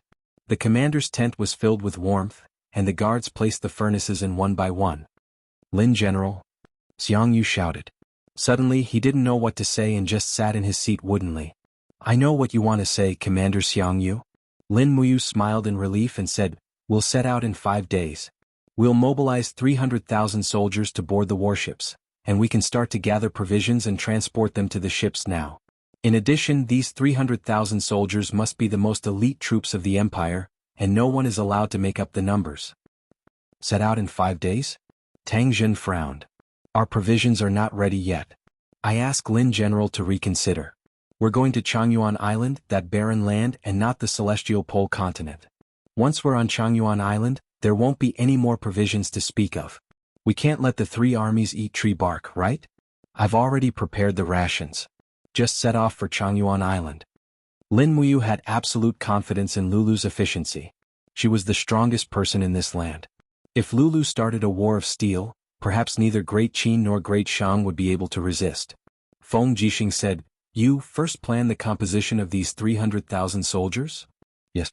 Lin Muyu pondered for a moment, then put the military orders on the table and said slowly, 300,000 soldiers, 100,000 in the Longdan army camp, commanded by Wei Chou. Receive the order." Wei Chou stepped forward, saluted respectfully and then took the order arrow. Lin Muyu continued, 50,000 elites of the Imperial Army, commanded by Feng Jixing. Receive the order. Feng Jixing stood up, took the order arrow and said, "This subordinate obeys. As for the rest, the State Guarding Army, Mingshan Army, National Army, Seven Seas Army, Iron Blade Army, and Imperial Navy will each select 25,000 elites. They will be commanded by Tang Zhen, Xiang Yu, Qin Yan, Qin Xiaoli, Qin Yong, and Bai Tsang respectively." "Yes, Marshal." The 6 of them stood up to receive the order arrow, their faces full of reverence and solemnity. This battle concerned the future fate of the Empire, as well as the future fate of the 3 realms. The war of gods had become a war of mortals. No one knew if these mortals would become gods again in the future. After Lin Muyu finished distributing the prepared order arrows, she pondered for a moment and said, "I will oversee the Central Army and advance and retreat together with everyone. This trip must be carried out in secret. Don't let the Celestial Pole continent know our whereabouts, and even more so, don't let the people of the Celestial Pole continent know that we are on Changyuan Island. Otherwise all our efforts will be in vain." Xiang Yu frowned and said, "Marshal, what should we do if the Dragon Knights of the Celestial Pole continent discover our whereabouts?" "Don't worry, we also have aerial troops." Lin Muyu said, "Commander Xiang Yu, have you forgotten the 8,000 Xingtian army under my command? They ride the undying phoenix and can travel unhindered in the sky. I will order them to patrol the skies around Changyuan Island in advance. Once traces of the Dragon Knights are discovered, they will immediately launch an attack. Therefore you don't have to worry about the news leaking out." "That's great." This subordinate no longer has any doubts. A hint of joy appeared on Xiang Yu's face. Lin Muyu nodded and said, "Go back and make preparations. Prepare more lifeboats, medicine and dry rations. In addition, the elite troops of each army must be reorganized. 3 days later, report to me the name list of all Kiliarchs and officers above them. I want to take a look." "Yes, Lin General." Everyone left one after another. Only Wei Chou stayed in the commander's tent. He was from the Longdan army camp, and the commander's tent was located in the middle of the Longdan army camp. Naturally, he didn't need to leave. This time, 100,000 of the 300,000 troops were from the Longdan army camp. It was clear that the Longdan army camp was the main force of the war. Wei Chou didn't dare to slack off. He stood up with a cautious expression and said, "Sir, are you really not going to bring any Dragon League champions?" "Yes, the Dragon League is not good at sea battles. I can't send them to their deaths." "Then you can at least bring Fuzhu." "Yes, you have reminded me. Fuzhu will definitely go with us to Changyuan Island. In addition, Xiao Yin and Xiao Shi will also go with us to oversee the overall situation. If Her Highness Yin also goes, that will be great. She will definitely inspire the three armies." "You really know how to talk." Lin Muyu couldn't help but smile. She asked, "Wei Chou, how is your practice with the Ho Yi Bao? How far can you draw it now?" Wei Chou thought for a moment and said, "Sir, please forgive me. When I was still a god I could draw the bao 1,000 meters, but now I can only draw it about 700 meters. Any further and I can't guarantee that I can hit the enemy." 700 meters? That's enough. Lin Muyu raised her eyebrows and said, "Remember, you will be on the same ship as me in the sea battle. Leave the command of the Longdan army camp to Situ Sen, Situ Shui and Fengshi. I want you to advance and retreat with me. When the time comes I will attract strong enemies to kill me. I will use myself as bait and you must shoot one at a time. Don't miss me."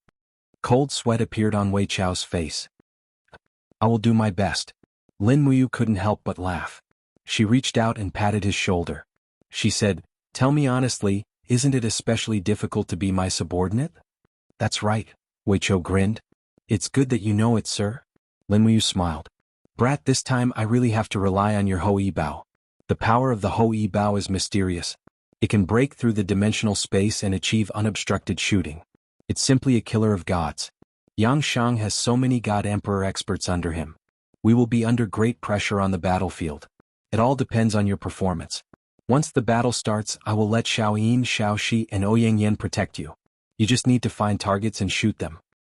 Let Her Highness and the Princess protect me together." Wei Chou was dumbfounded. "Sir, why don't you let Her Highness protect me? I'm afraid I will be very nervous. You're so useless. Just stay calm." "Yes, I'll do my best." At this moment, the curtain of the commander's tent was suddenly lifted. Si Kongyao walked in gracefully with Liu Bai and other generals of the Baizhe mercenary troop. She said angrily, "Brother Yu, why don't you assign us, the Baizhe mercenary troop, to battle?"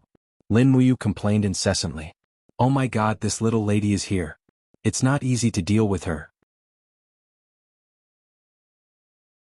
Chapter 1132. "Yao, listen to my explanation." "I won't listen. I won't listen." "Don't be impatient, calm down and listen to me." "I won't listen, I won't listen."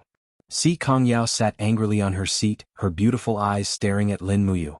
She was just short of crossing her slender legs on the table to show off her coquettishness. Liu Bai touched his nose and coughed, saying, "Commander, we're here to argue with Lin General, not to act coquettishly." Wei Chou burst into laughter. "What are you laughing at?" Si Kongyao glared at him with a murderous look. Wei Chou didn't dare to laugh. This young lady was Lin Muyu's sworn sister and held the military power of the 300,000 Baizhe mercenaries. She was an extraordinary person and he couldn't afford to offend her. Si Kongyao continued, "Big brother Yu, tell me clearly, why is there no one from our Baizhe mercenaries among the 300,000 people?"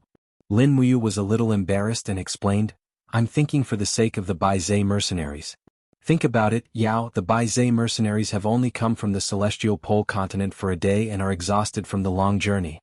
The soldiers' physical strength is already at the limit. I can't continue to let them fight. It's too unfair to them, right? Even if what you say makes sense, I still won't accept it. At least give me 10,000 people. You conscripted my warships but didn't let us go to war with you. This is unreasonable."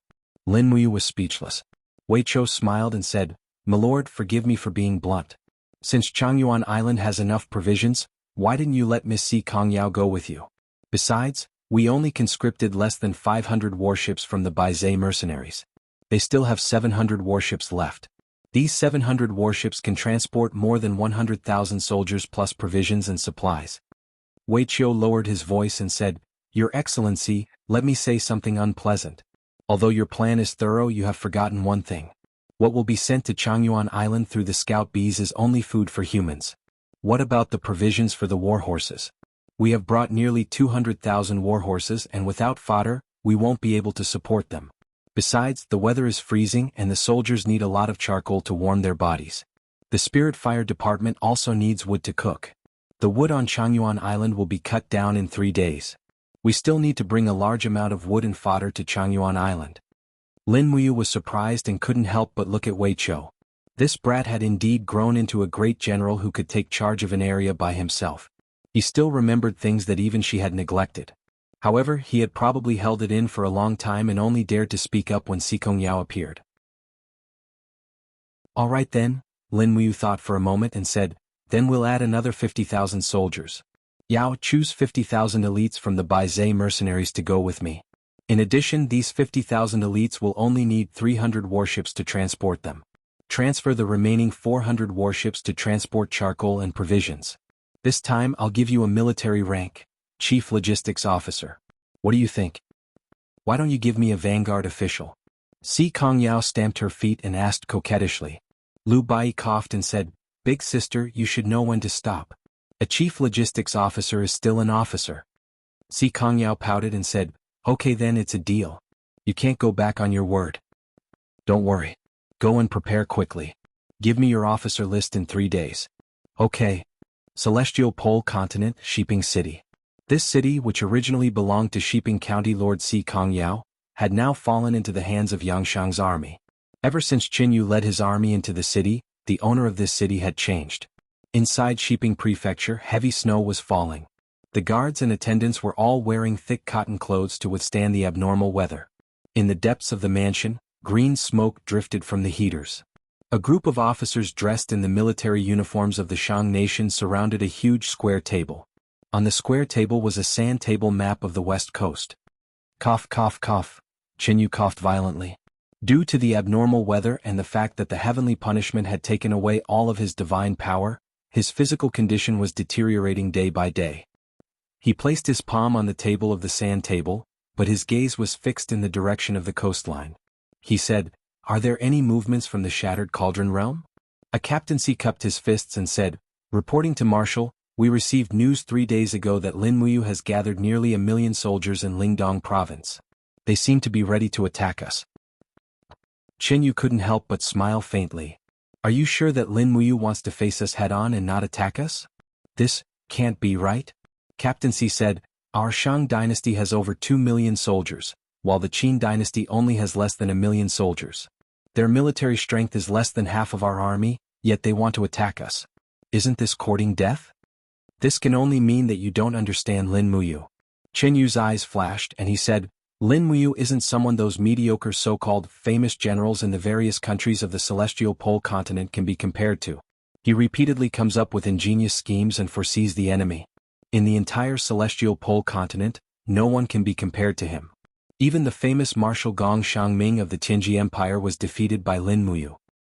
Marshal, you're exaggerating, aren't you? On the other side of the sand table, a man wearing a purple cloak slowly stood up from his chair.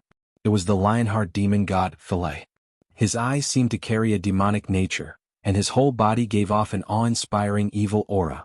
He smiled and said, If Lin Muyu was really that powerful, he wouldn't have been suppressed by our army in the Shattered Cauldron realm for so many years. Don't you think so, everyone? All the generals laughed loudly and repeatedly agreed. Qin Yu frowned and said, Deputy Marshal Philae might have a point, but the art of war says that those who underestimate the enemy are easily defeated. Therefore, it's best that we don't underestimate Lin Muyu and the Qin army. At the end of the day, Lin Muyu is just a mortal. A divine light shone in Philae's eyes as he sneered arrogantly, If Lin Muyu really dares to attack the Celestial Pole continent, I won't wait for him to enter the sea. I'll go there alone and chop off his head. What does Marshal think? Qin Yu was stunned. He didn't know whether what Philae said was true or not, but he could confirm that Philae was the only god in the entire plane. Furthermore, he was a cruel and ruthless demon god. Only he had the qualifications to say such big words. However, whether he could kill Lin Muyu under the protection of Feng Jixing, Qin Yin, Tang Xiaoxi, and the others was still unknown. Furthermore, even if Lin Muyu had lost his divine power, it didn't mean that he didn't have the strength to fight back. There's a plum forest in the backyard of Shiping Prefecture. Furthermore, I've prepared over 10 elegant women who are proficient in the 4 arts. The weather is cold and the plum blossoms are in full bloom. Why doesn't Deputy Marshal Philae come to the backyard to admire the plum blossoms and drink wine? Said Qin Yu with a smile. Are you expelling me? asked Philae, raising his eyebrows. I wouldn't dare. Philae sneered and circled around Qinyu's body. That's fine too. You're the punitive expedition marshal appointed by Emperor Shang, and I'm merely the deputy marshal. The military authority of this million-strong army belongs to you. However, Marshal, don't forget that fighting a war is done with fists and not a glib tongue. As he spoke, Philae turned around and laughed. Commanders, who is willing to go to the backyard with me to admire the plum blossoms? Feel free to come. There were over 10 commanders in the two armies. In the end, with a wave of Philae's arm, there were actually 7 commanders who followed him to the backyard to admire the plum blossoms. Qinyu clenched his fists tightly. His eyes were bloodshot with anger. Marshal, please calm down. A commander lowered his voice and said, Lord Philae is Emperor Shang's favorite, and he's also the vanguard general. Even Emperor Shang is somewhat afraid of him. Marshal, you must not provoke him. I know. Let's continue our discussion. Yes, Marshal. Qinyu coughed violently again and said, when Lin Muyu deploys his troops, he focuses on the word, surprise. But no matter how capable he is, he only has so many troops in his hands. Everyone please watch carefully. Currently, there are over 1 million troops garrisoned in Shiping Prefecture. Si Kongyao has left us a complete province and a well-defended coastline. In the end, if Lin Muyu wants to defeat us, he will have to go ashore. Therefore, we don't need to fight for the sea. Just let the Qin army go ashore. Once they go ashore, they will be outnumbered. The Iron Hooves and Dragon Riders of our great Shang army will let Lin Muyu know the tragic outcome of challenging a battle with a great disparity in strength. The group of commanders nodded their heads. Qinyu emphasized once again, remember, no one is allowed to go out to sea to provoke them. Even more so, do not attempt to engage the Qin army in naval battles. As long as we stabilize our position, Lin Muyu's army will definitely be in disarray. They won't be able to last long without rations. Once their rations run out, it will be time for us to destroy the Qin army in one fell swoop. Yes, Marshal. This time, there was even more conviction in the eyes of the commanders. 3 days later, the Blue Wind Harbor was calm and peaceful. Amidst the curtain of snow, warships left the harbor one after another and sailed into the eastern sea. There wasn't even the sound of war drums. Since early morning, the snow had been getting heavier and heavier. And this heavy snow undoubtedly provided the best cover for the 3 armies to set out. The 350,000 soldiers boarded the warships one after another and left the coast. And the warship that Lin Muyu was on was the last to leave. Almost everyone on this flagship were important people. Qin Yin, Tang Xiaoxi, Wei Chou, Chu Yao, Ouyang Yan, Chang Liang, Feng Zhanlin, Nangong Lai and the others were all on this warship. Heave the anchor, flap the sails. The sergeant shouted loudly. The warship retracted the deck and slowly left the Blue Wind Harbor. Lin Muyu, Qin Yin and the others stood at the stern of the ship, watching the mainland getting further and further away. Wei Chou raised his hand to cover his eyes, looked at the camp in the distance and said, My lord, are we really not going to tear down so many tents? Yes, let the tents remain in their original position.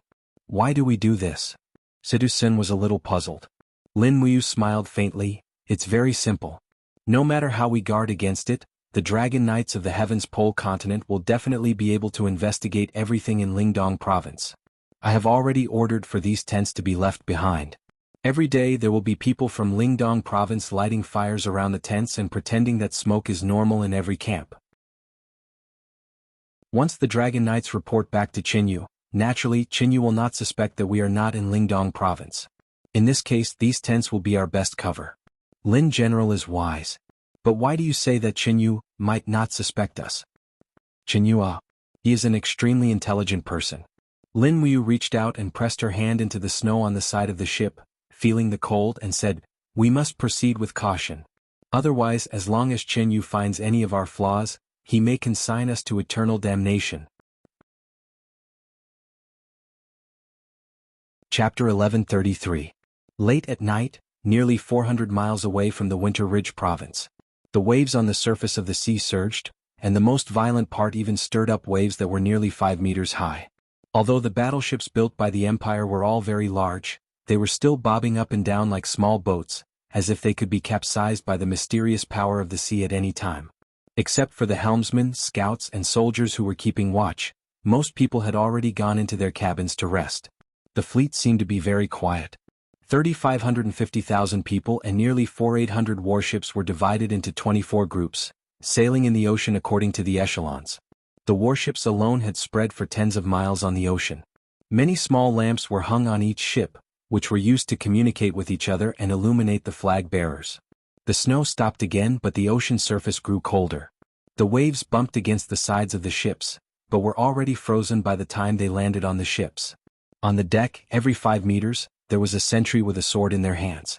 These sentry guards stood like mountains, motionless, not moving even a little bit no matter how the wind blew and how the snow fell. On the deck, a person was standing wearing a white fox fur cloak. It was Lin Muyu. He placed his hand on the handrail of the ship and closed his eyes.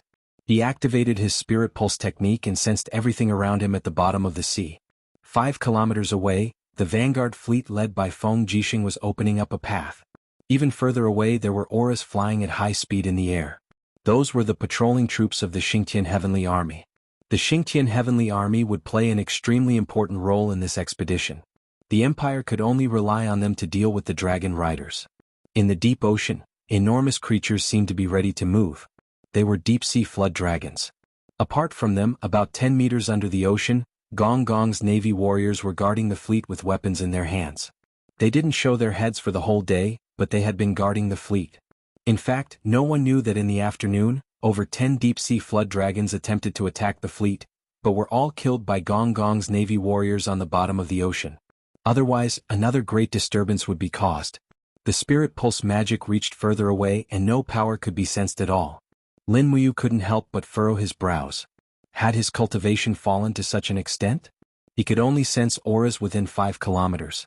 If it were in the past, sensing auras from 1,000 kilometers away would not be an issue. He raised his head and looked up at the sky. There was a faint sound of thunder. Although the heavenly punishment had already descended, it did not seem to have left. The weather was still getting worse by the day. He did not know what was happening in the heaven realm. It felt as if the heaven realm had already changed. Otherwise, the mortal realm would not have such a terrible scene of doomsday. The first demon god had already descended. It was a god. It seemed that the new laws and order had already been established. The future gods would be divided into 3 levels, high, middle, and low. However, if they were all cruel and ruthless demon gods, it would be a nightmare for humans. Where was the future? Lin Muyu took a deep breath and couldn't help but sigh. In the past, when she had the power of an emperor god, she felt that she could control everything. But now she couldn't anymore. Everyone's fate was in the hands of heaven's will. His Royal Highness is still awake? A gentle voice sounded from behind him. He didn't even need to turn around to know who it was. It was Ouyang Yen. Ouyang, why aren't you sleeping? Lin Muyu asked. Ouyang Yen walked forward and stood side by side with Lin Muyu. As if she felt cold, she put her face on Lin Muyu's shoulder and snuggled up to him. She said, I can't sleep. What about you? I can't sleep either. Lin Muyu looked at the distant waves and asked, why can't you sleep? I'm worried that I won't be able to get married in the future.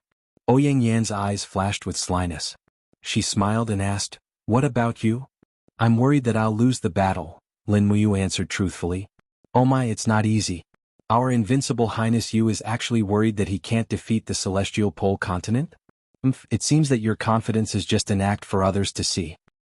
You can say that, Lin Muyu smiled bitterly and asked, Ouyang, have you seen the heavenly punishment before? No, I'm such a young god. How could I have seen this kind of mighty heavenly might? Ouyang Yan's bright eyes stared at Lin Muyu's face. After looking for a while, she smiled and said, I'm afraid that what you're really worried about isn't the battle, but the devil god called Filet from the other side? You're so smart. Lin Muyu glanced at her approvingly and said, the difference in strength between gods and mortals is too great. Back then Luo Lan, a mere false god, was able to destroy our mountains and rivers. Now, a middle god has actually appeared on the other side. No one knows how strong this middle god is, so I'm always uncertain. Middle god, Ouyang Yen raised the corner of her mouth and said with a smile, I heard that the Southern Divine Realm used to have such a ranking system. The gods were divided into 3 ranks, lower god, middle god, and higher god. Later this system was abandoned and redivided into 3 ranks, hierarch, divine king, and god emperor. They are essentially the same. If nothing goes wrong, that middle god should be around the level of divine king. Of course, it's not impossible. After all, after the heavenly punishment, order was re-established. Perhaps the new gods are far stronger than the old gods. Lin Muyu frowned and said, What are we going to use to fight against the evil devil god in the future? We'll deal with it when it comes. What are you worried about? Besides, the laws are mutually reinforcing. Since there are devil gods, then there will definitely be righteous gods in the future. Righteous gods. Yes, they're more or less the gods who defend the righteous path. Lin Muyu suddenly thought of the demon emperor's words, the righteousness of heaven and earth is vast and everlasting. Everyone with an obsession had a breath of righteousness, but would this breath of righteousness really be recognized by the heavens and ascend to become a god? At least until now, Lin Muyu hadn't felt the slightest summon from the divine oracle, let alone the recovery of her strength. Ouyang Yen blinked her eyes as if she had guessed what Lin Muyu was thinking. She hugged one of his arms and said with a smile, "It's all right. This devil god Philae only ascended to become a god when his savagery reached the pinnacle. As for us, once the obsession in our hearts reaches the pinnacle, we will definitely regain our divine power just like you and me right now." Right now? Lin Muyu looked at her. That's right. Ouyang Yen gently twisted her slender waist and rubbed her full chest against Lin Muyu's arm. She said, "Our current posture is originally not tolerated by the world, but now it seems so natural. What? It's because I, Ouyang Yen, respect and love you. I've long placed you in an extremely important position at the bottom of my heart." Is that so? Isn't it because of the darkness of the night? Lin Muyu smiled and pulled back her arm. Don't be like this in the future. If Xiao Yin and Xiao Shi see this, I'll have to kneel on the washboard. Humph, Your Highness, you really are a coward. Can I not be a coward? As soon as she finished speaking, Lin Muyu's entire body suddenly trembled. Not good. What's wrong? A powerful aura has intruded into our fleet's range from the sky. It's a dragon rider. The celestial pole continent's dragon riders have come. Should we head over now? No need. Lin Muyu waved her hand. Situ Sun has already brought the Xingtian army over. Situ Sun was also a dragon rider, and together with the power of the Xingtian army's undying phoenix knights, a trifling celestial pole continent's dragon rider wasn't a problem at all. Sure enough, roughly 10 minutes later, a row of Xingtian army soldiers appeared in the sky, covered in raging flames. Situ Sun spurred on an enormous dragon and brought several dragon riders from the Longdan army camp down from the sky. At the same time, they tossed the corpse of an enormous dragon onto the deck. Snow flew everywhere. Situ Sun flipped his body over and landed on the deck. He respectfully said, "Sir, this dragon rider tried to spy on our military intelligence, so we've already killed him on the spot." Lin Muyu shot at a glance. This was a blue dragon. Its abdomen had been pierced and there was a sword wound on its neck as well. This was Situ Sen's masterpiece. Meanwhile, the dragon rider was a warrior in his early 20s. He was extremely young and his chest had been pierced through by the Xingtian army's flame spears, moreover more than 10 flame spears. One could imagine just how bitter the battle was back then. "Are you sure there aren't any other dragon riders?" Lin Muyu asked. "Yes, we're sure there aren't any. Our alert radius is 100 miles. He entered our range a long time ago, but he still came to die without even knowing it." "Very good. Continue to maintain vigilance." Lin Muyu glanced at the dragon rider's corpse and said, "Push it to the bottom of the sea to feed the fishes." "Yes." Ouyang Yen pursed her red lips and didn't say anything. She just watched a group of armored warriors push the corpses of the dragon riders and dragons off the ship. Boom. Water splashed, and instantly, a group of nightmare people appeared and began fighting over the corpses. Unlike Gong Gong's navy, nightmare people were more like wild beasts. They could eat anything they wanted and they were unrestrained. Qian Feng didn't even bother to restrain them. As long as they didn't hurt his own people, it would be fine. Only by maintaining their nature could they maintain their fighting power. Ouyang Yen knew that Lin Muyu was known as the most famous general of the empire, and she was also a benevolent general. Logically speaking, she should bury the enemy's corpses as a sign of respect. However, she couldn't do that in the sea. She could only throw the corpses away or else they would be a burden. This kind of behavior didn't meet the standard of a benevolent general, but it was very much in line with the style of an excellent commander-in-chief. The east gradually turned bright and the dawn came. However, this was only the first day. Lin Muyu felt a bit tired, yawned and said to Situ Sen, "From now on, you and Wei Chou will be in charge of today's patrol. I'm going to take a nap." "Yes, Lord. Have a good rest." Situ Sen carried his long sword and said, "Everyone, continue the patrol with me." "Yes, Deputy Commander." Although Lin Muyu was the commander-in-chief, Situ Sen, Fengshi, Situ Shui, and a few other deputy commanders truly controlled most of the military power in the Longdan army camp. Therefore, the soldiers respected the deputy commanders as much as they respected Lin Muyu, the commander-in-chief. The flagship warship rose and fell with the waves, swaying left and right, causing many people to vomit. Wah! Sounds could be heard in the cabin from time to time. It was really hard for them. Lin Muyu's room was next to Qin Yin and Tang Xiaoxi's. When she opened the door, there was a warm quilt and a warm stove. After taking off her cold armor, she crawled into the quilt and fell asleep in the blink of an eye. Chapter 1134. After an unknown period of time, Lin Muyu slowly woke up. She felt something churning in her stomach and she felt like vomiting. She immediately turned over and got up, not knowing whether to laugh or cry. She was actually seasick. Looking outside, it seemed that the sky was gloomy and night was about to fall. She got up, opened the cabin door, and saw 2 imperial guards standing respectfully outside. One of them said to Tang Xiaoxi in Qin Yin's cabin, "Your Highness, dinner is ready. 3 portions. Is the marshal awake?" The imperial guard glanced at Lin Muyu and said, "He's awake and he's looking at me." Qin Yin burst into laughter and flew out of the cabin. She looked at Lin Muyu with her hand on the wooden plank and said with a smile, "Brother Yu, will you accompany me and Xiaoxi for dinner?" "Yes." Lin Muyu nodded. "I'll wash up first." "Okay." She took out a toothbrush and toothpaste from her space bag, and took some fresh water from a cup. Then she went to the deck and walked to the edge of the ship to brush her teeth. "Greetings, Marshal."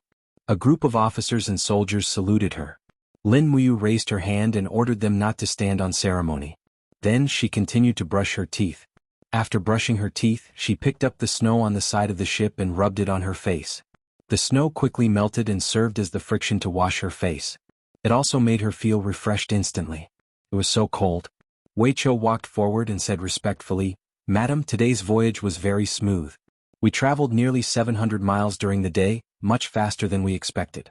700 miles? Lin Muyu could not help but smile. "In that case we might reach Changyuan Island in 4 days. "Yes." "Go and rest. I'll be in charge of patrolling defense at night." "Yes, my lord." Lin Muyu turned around and entered the cabin. There were a total of 4 to 5 rooms at the back of the ship, and all of them were occupied by the upper echelons of the empire. The aroma of the dishes attracted Chu Yao and Si Kongyao. As a result, the 5 of them had a meal together, and it was considered a special treatment. There was also fresh and tender delicacies as well as mellow and fragrant soups. This was considered a privilege of the empress.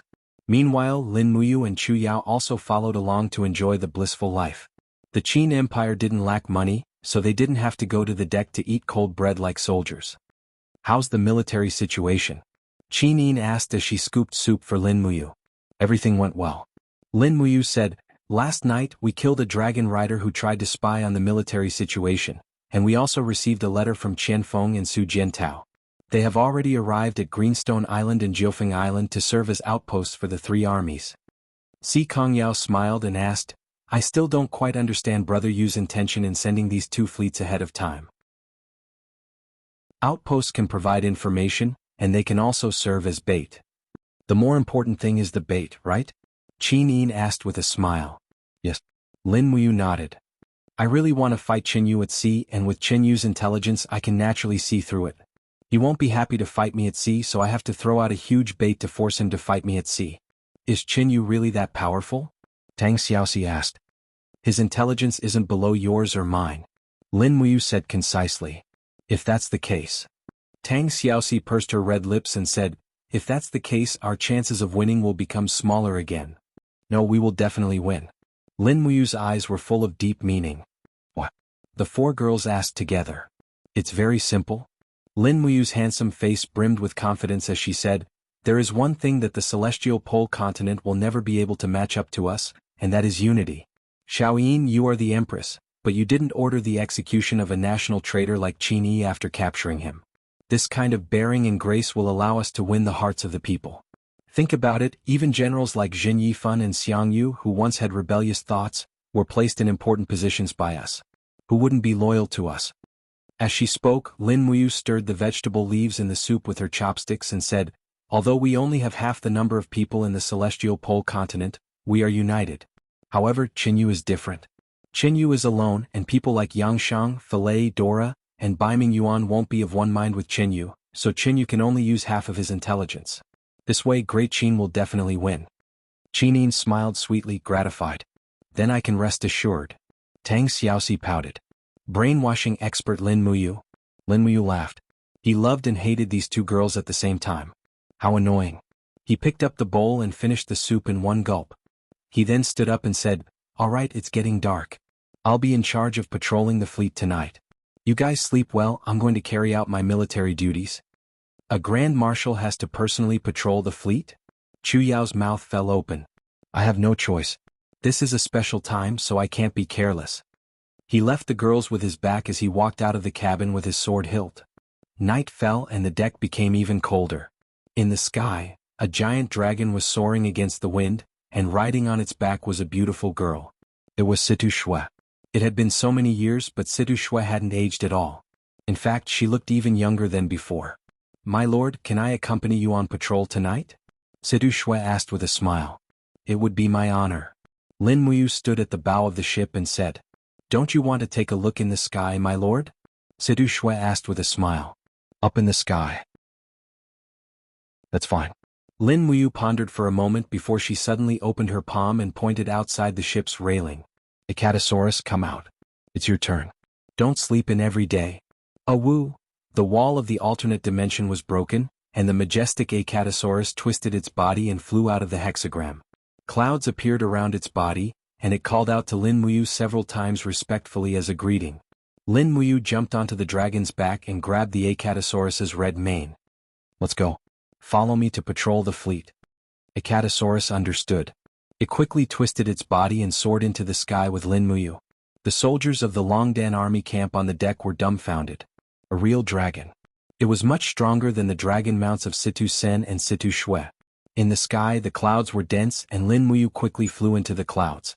Beside her, other than Situ Shui, there were a few more dragon knights and hundreds of Xingtian heavenly army guards.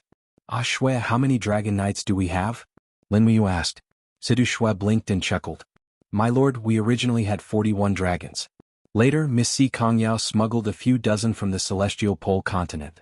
Now, the Longdan army camp has a total of 114 dragons, which is equivalent to 114 dragon knights. Although we can't compare to the celestial pole continent in terms of numbers, we have formed a powerful force of our own." "Very good," Lin Muyu urged Icatosaurus to fly forward.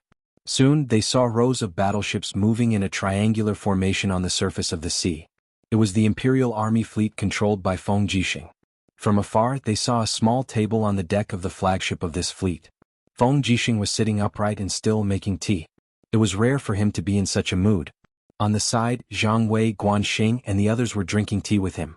They didn't look like they were facing a great enemy. However, it seemed that this was the style of the Imperial Army, elegant and not flustered. Once the enemy appeared, they would fight more valiantly than anyone else.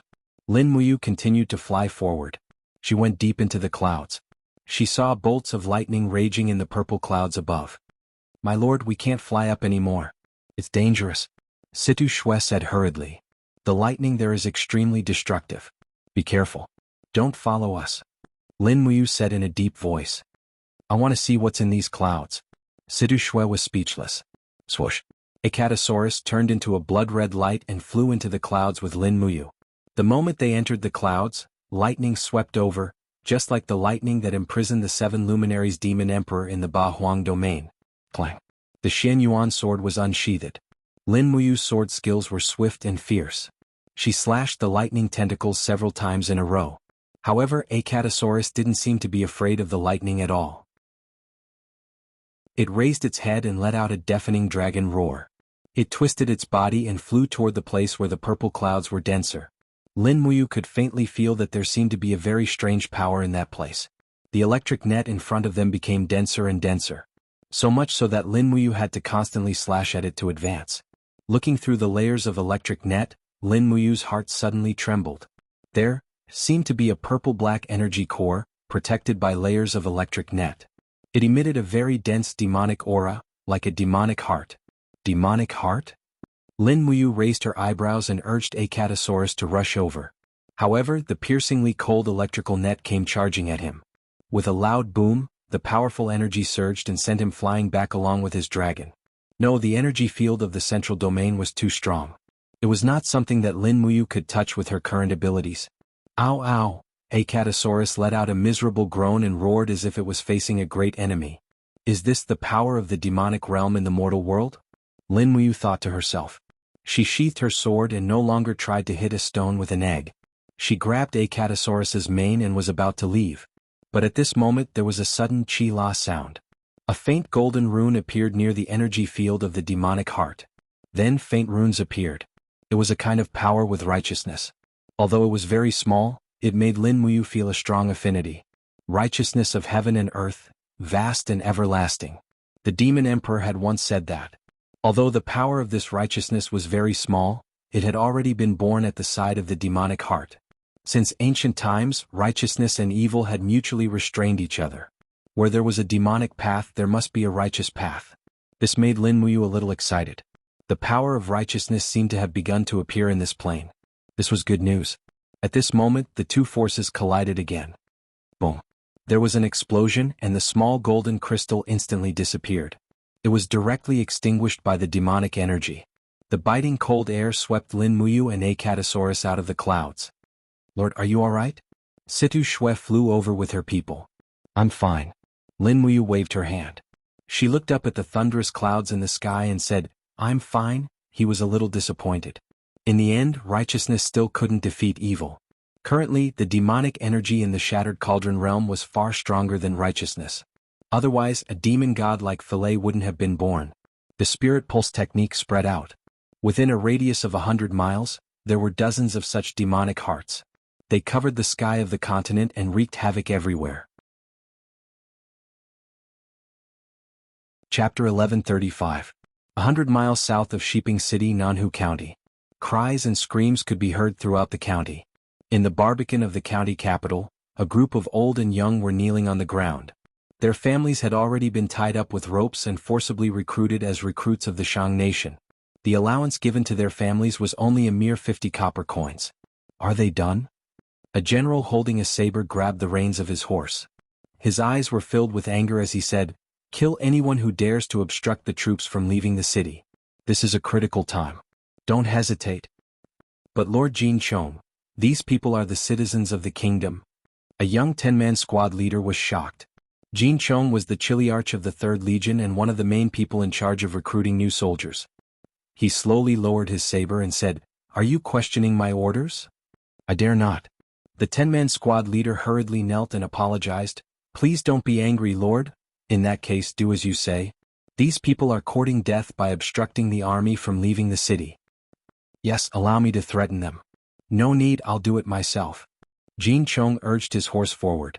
The king's fighting flames surged on his arm. With a sudden shout, his saber flashed and an old man's head was sent flying with the wind. Blood splattered everywhere. An old man who had come to send his son to join the army had become a dead soul. Those who interfere with military affairs will be killed without mercy. The battle is imminent. Clear the path for me. Jin Chong's face was filled with ruthlessness. Yes, kill.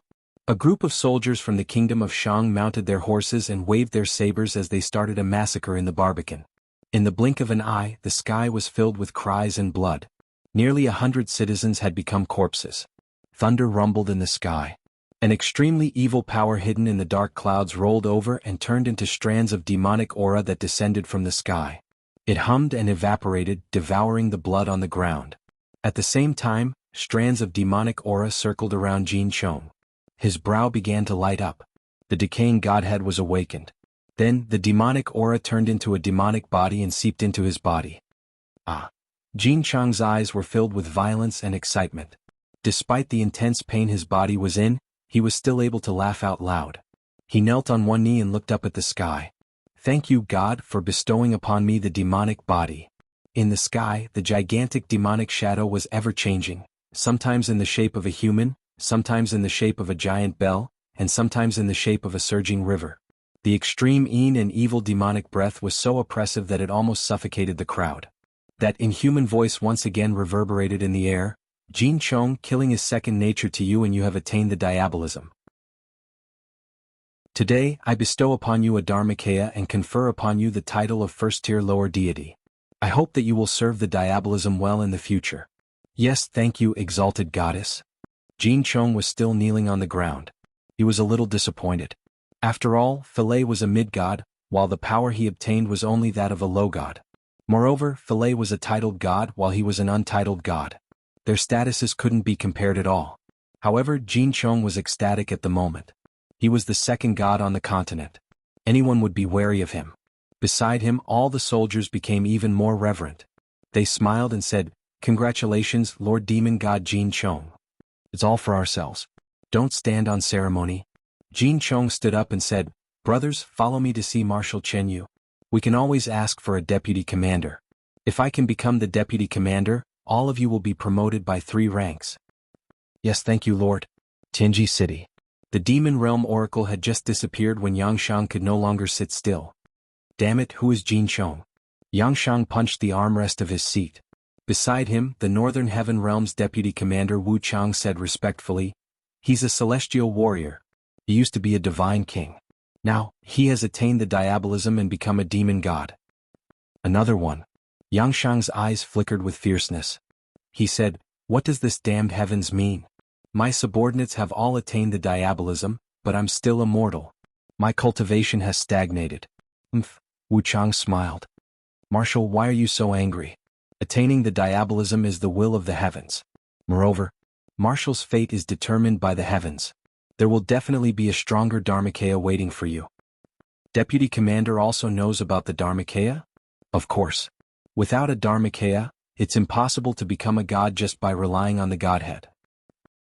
Dharmakaya? Yangshang took a deep breath and said, "Is there any news from the Northern Heaven Realm?" "No, Lord Divine King Dongming did not receive any oracle. If I'm not mistaken, he should have been punished by the heavens and lost his divine power. Otherwise he would have contacted us long ago." "It's fine."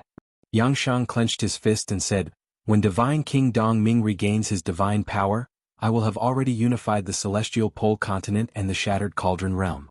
At that time, I will offer Lin Muyu's and Qin Yin's heads as a gift to Lord Divine King." Marshal is right. Wu Chang placed his hand on the hilt of his sword and raised his eyebrows. He said, "Marshal, I think we should immediately send out an imperial edict to appoint Jin Chong as the commander of the battalion and give him the title of captaincy. That way, Jin Chong will be able to work for Marshal with peace of mind." "That's for the best." A bright light flashed in Yangshang's eyes. "There are more and more demon gods. I'm afraid I won't be able to continue being a marshal if there are more. Alright, is there any news from Chen Yu?" "Chen Yu has been well versed in the art of war since he was young. Marshal, don't worry. There won't be any mistakes in handing over the million-strong army to Chen Yu." "Alright." Yangshang's gaze was cold as he said, "From tomorrow onwards, I will be entering seclusion to study the heavenly Tao. No one is to disturb me unless it's an important military matter. Do you understand?" "Yes, I understand." The East Sea was a magnificent sight. The snow had stopped once again. After the winds blew, the waves surged. The warships were bobbing up and down along with the waves. It was worrisome. The soldiers on the deck all crouched down, afraid that they would be struck into the water by a rapidly spinning wave. In such an environment, there was no chance of survival if they were to fall into the water. The waves were too turbulent for humans to handle. Another demon god has appeared.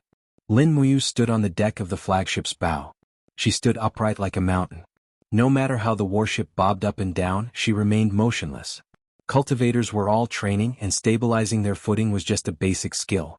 Experts like Lin Muyu, Wei Chou, and Situ Sen had long reached the point of perfection. They would definitely not be as pathetic as ordinary soldiers.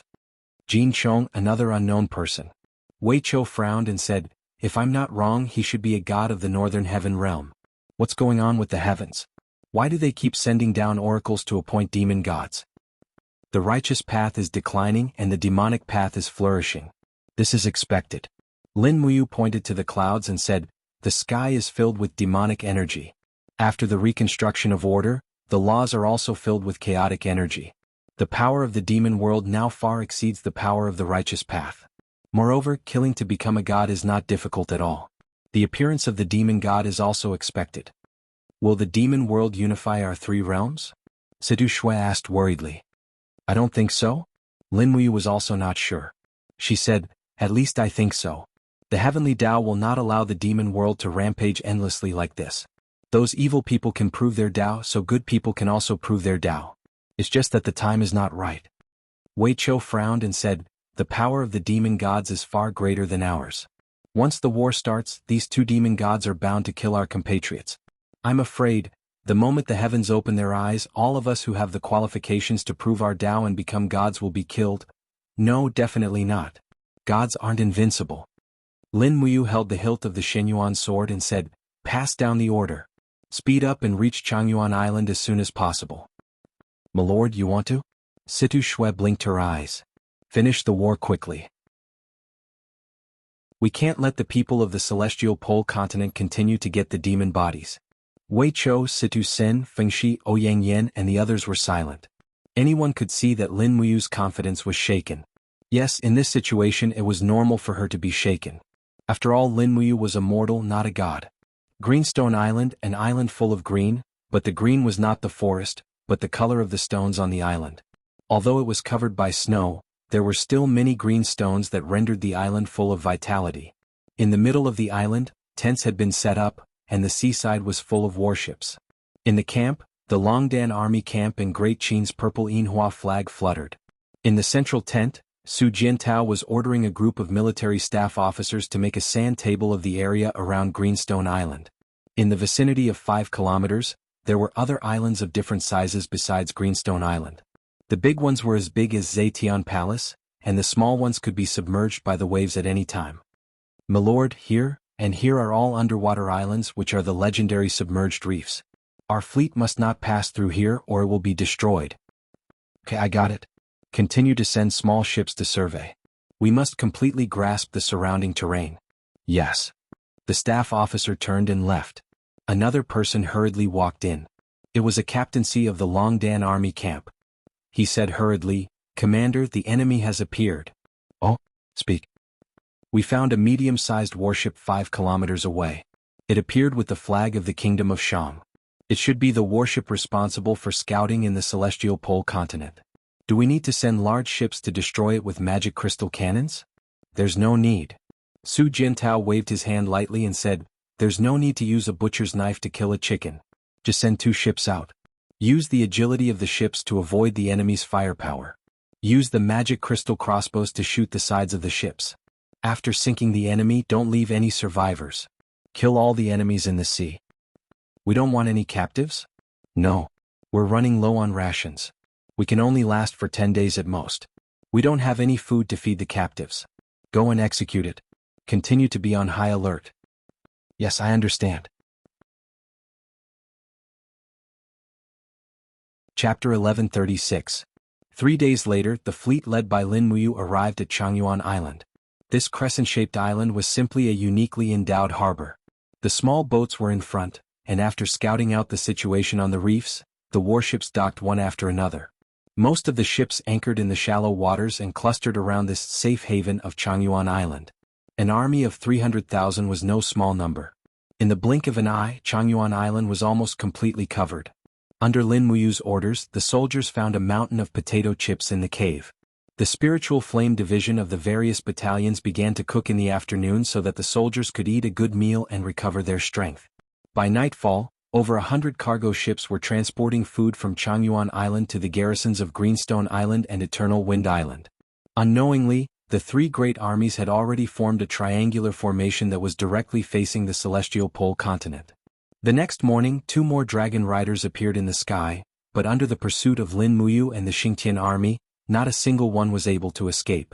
They were all buried in the sea. When it was close to noon, a fishing boat from the celestial pole continent entered Changyuan Island's waters and was similarly seized. For 3 days in a row, the number of dragon riders that had died under the ambush of Changyuan Island had already reached 9. Lin Muyu began to feel uneasy, and even Feng Jixing, Wei Chou, Xiangyu and the others were becoming a bit impatient. The repeated probing of the enemy had already made them lose their patience. During the afternoon military conference, every commander was given a cup of coffee, and it was personally brewed by Qin Yin and Tang Xiaoxi. It was quite good to use as a refresher. Feng Jixing blew at the foam on the coffee and took a small sip. He put down the coffee and said, "What exactly is Chen Yu thinking? He sends dragon riders to their deaths time and time again. Could he have sensed something? Perhaps." Lin Muyu's gaze rested on the western coast on the map. According to the military intelligence we've obtained, the ports of Xishan province seem to have all been sealed. Chen Yu has strictly forbidden any warships from heading out to fight. It seems like his sense of smell isn't bad. Xiang Yu frowned and said, then we can't keep waiting like this. We're wasting a large amount of rations and charcoal here. It's definitely not a long-term solution. Yeah. Tang Jun frowned and said, Lin General, we should strike first and gain the initiative. We can't strike later and be restrained by others. Yes. Lin Muyu nodded. Order Su Jiantao and Chen Feng to send a small fleet of fast ships to cause trouble. Bombard Chen Yu's port from afar and test his reaction. What if he doesn't respond? What should we do? Feng Jixing asked. Zhang Wei grinned. Then let's go ashore and kill them all. No, we can't go ashore. That'll be exactly what Chen Yu wants. Lin Muyu shook her head. No matter what the situation is, we can't go ashore before we've dealt a heavy blow to Chen Yu's main force. This is my highest military order. Whoever dares to disobey it will be beheaded. Zhang Wei grinned, while Lin Sun, Luo Yu and the other Imperial Army generals held back their laughter. Old Zhang was honest and straightforward, but she was also the one the marshal rebuked the most. Celestial Pole Continent, Shiping Prefecture. It was a major conference that was held once every 3 days. The huge military conference table was filled with people. Almost all the main generals of the million-strong army were present. Even the 2 great demonic gods, Filei and Jin Chong, were present. Chen Yu was wearing the marshal's cape, looking like a young man who had achieved success. He looked at the crowd indifferently but remained silent, not saying a word. Marshal. A commander stood up and cupped his hands. Many of the Dragon Rider scouts we've sent out have not returned, and many of the light boat scouts have also been attacked. The Qin army's fleet is less than 200 miles away from us. As long as Marshal gives the order, our million-strong army will be able to overturn the mountains and overturn the seas, destroying Lin Muyu's army in one fell swoop, consigning him to eternal damnation. That's right, Marshal. What are we waiting for? Another commander echoed loudly. Chen Yu didn't answer. Instead, he glanced at Filei and Jin Chong and asked, what do the 2 great demonic gods think? Jin Chong was only a commander of a battalion, so he didn't have the right to be present. However, his status was special. He stood up with a smile and said, they're just a bunch of mortals. What's so hard about defeating them? Lord Filei, I believe that's what you're thinking, right? Filei smiled faintly. According to the military intelligence we have, the Qin army's warships are limited, and the number of troops they can carry is also limited. In addition, they're on a long journey. They're really looking for death. As long as we attack with all our strength, they're bound to be routed and perish in this vast sea. But I don't think so. Chen Yu smiled. Filei frowned and said impatiently, what do you mean, Marshal? My lords, please listen to my explanation. Chen Yu put his hand on the table and said, in the past few days, we've sent a total of 51 Dragon Riders out to sea to patrol. So far, we've found that the Qin fleet has appeared on Greenstone Island and Eternal Wind Island. However, the 9 Dragon Riders sent to patrol Changyuan Island have all died. They didn't even bring back any news. Can't you smell it? What smell? Filei asked. It's very simple. There's something wrong with Changyuan Island. Chen Yu smiled faintly. The more they don't want us to know about the situation on Changyuan Island, the more it shows that there's something fishy going on there. If we rashly send troops, we'll really fall into Lin Muyu's trap. This man has always been scheming. His seemingly calm appearance often hides infinite murderous intent. At least this is what I know about him. Is that so? Filei sneered.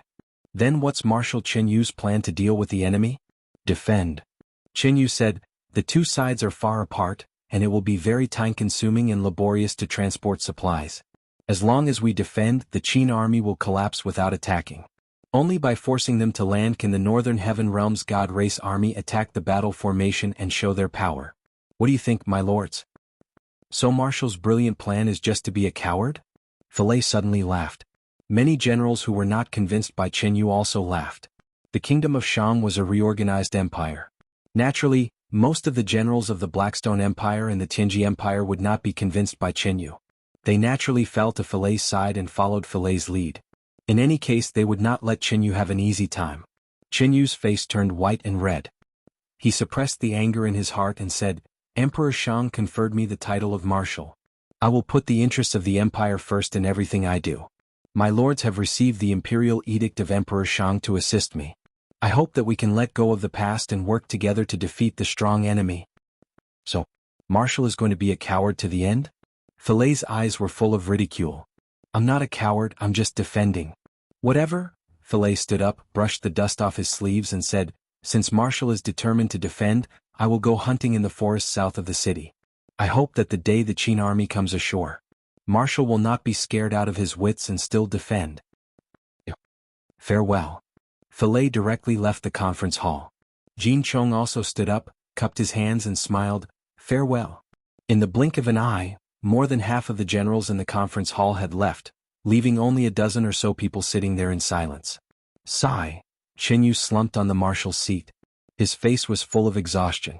He said, mobilize all the magic crystal cannons in the empire. Move them all into Shiping City. Prepare for war. Marshal, most of the magic crystal cannons are on the warships. Dismantle them. Yes. Another 3 days passed in the blink of an eye. On November 1777-43 of the Empire calendar, Su Jiantao personally led 20 warships to bombard Shiping Port and burned more than 40 warships of the Kingdom of Shang. On November 1877-43 of the Empire calendar, Qian Feng led his troops to bombard Songdong Port and sank more than 70 warships and merchant ships. But what was strange was that Qin Yu never made any response, as if he had fallen asleep.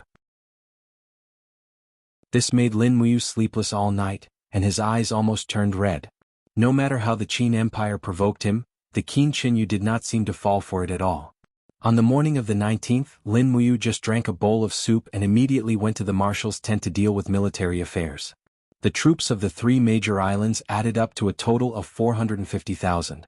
Almost all the affairs, big and small, had to go through the hands of the marshal. There was a wisp of warmth in the stove. Lin Muyu knelt on the meadow and flipped through the register like a towering mountain. Beside her, Weiqiu opened the book one by one and read it unhurriedly. According to the accurate news, nearly 300,000 troops of Shiping Prefecture have entered Shiping Port. These 300,000 troops are under the command of Philae. It seems that the contradiction between Philae and Qin Yu has deepened again. 3 days ago, 100,000 tons of coal entered Shiping Prefecture. 2 days ago, Laohan City transported 200,000 sets of armor into Shiping City. Yesterday morning, Philae married 3 concubines. It is said that they are the 3 daughters of Wang Fu, a gentleman of Shiping City. Philae is very fond of these 3 women.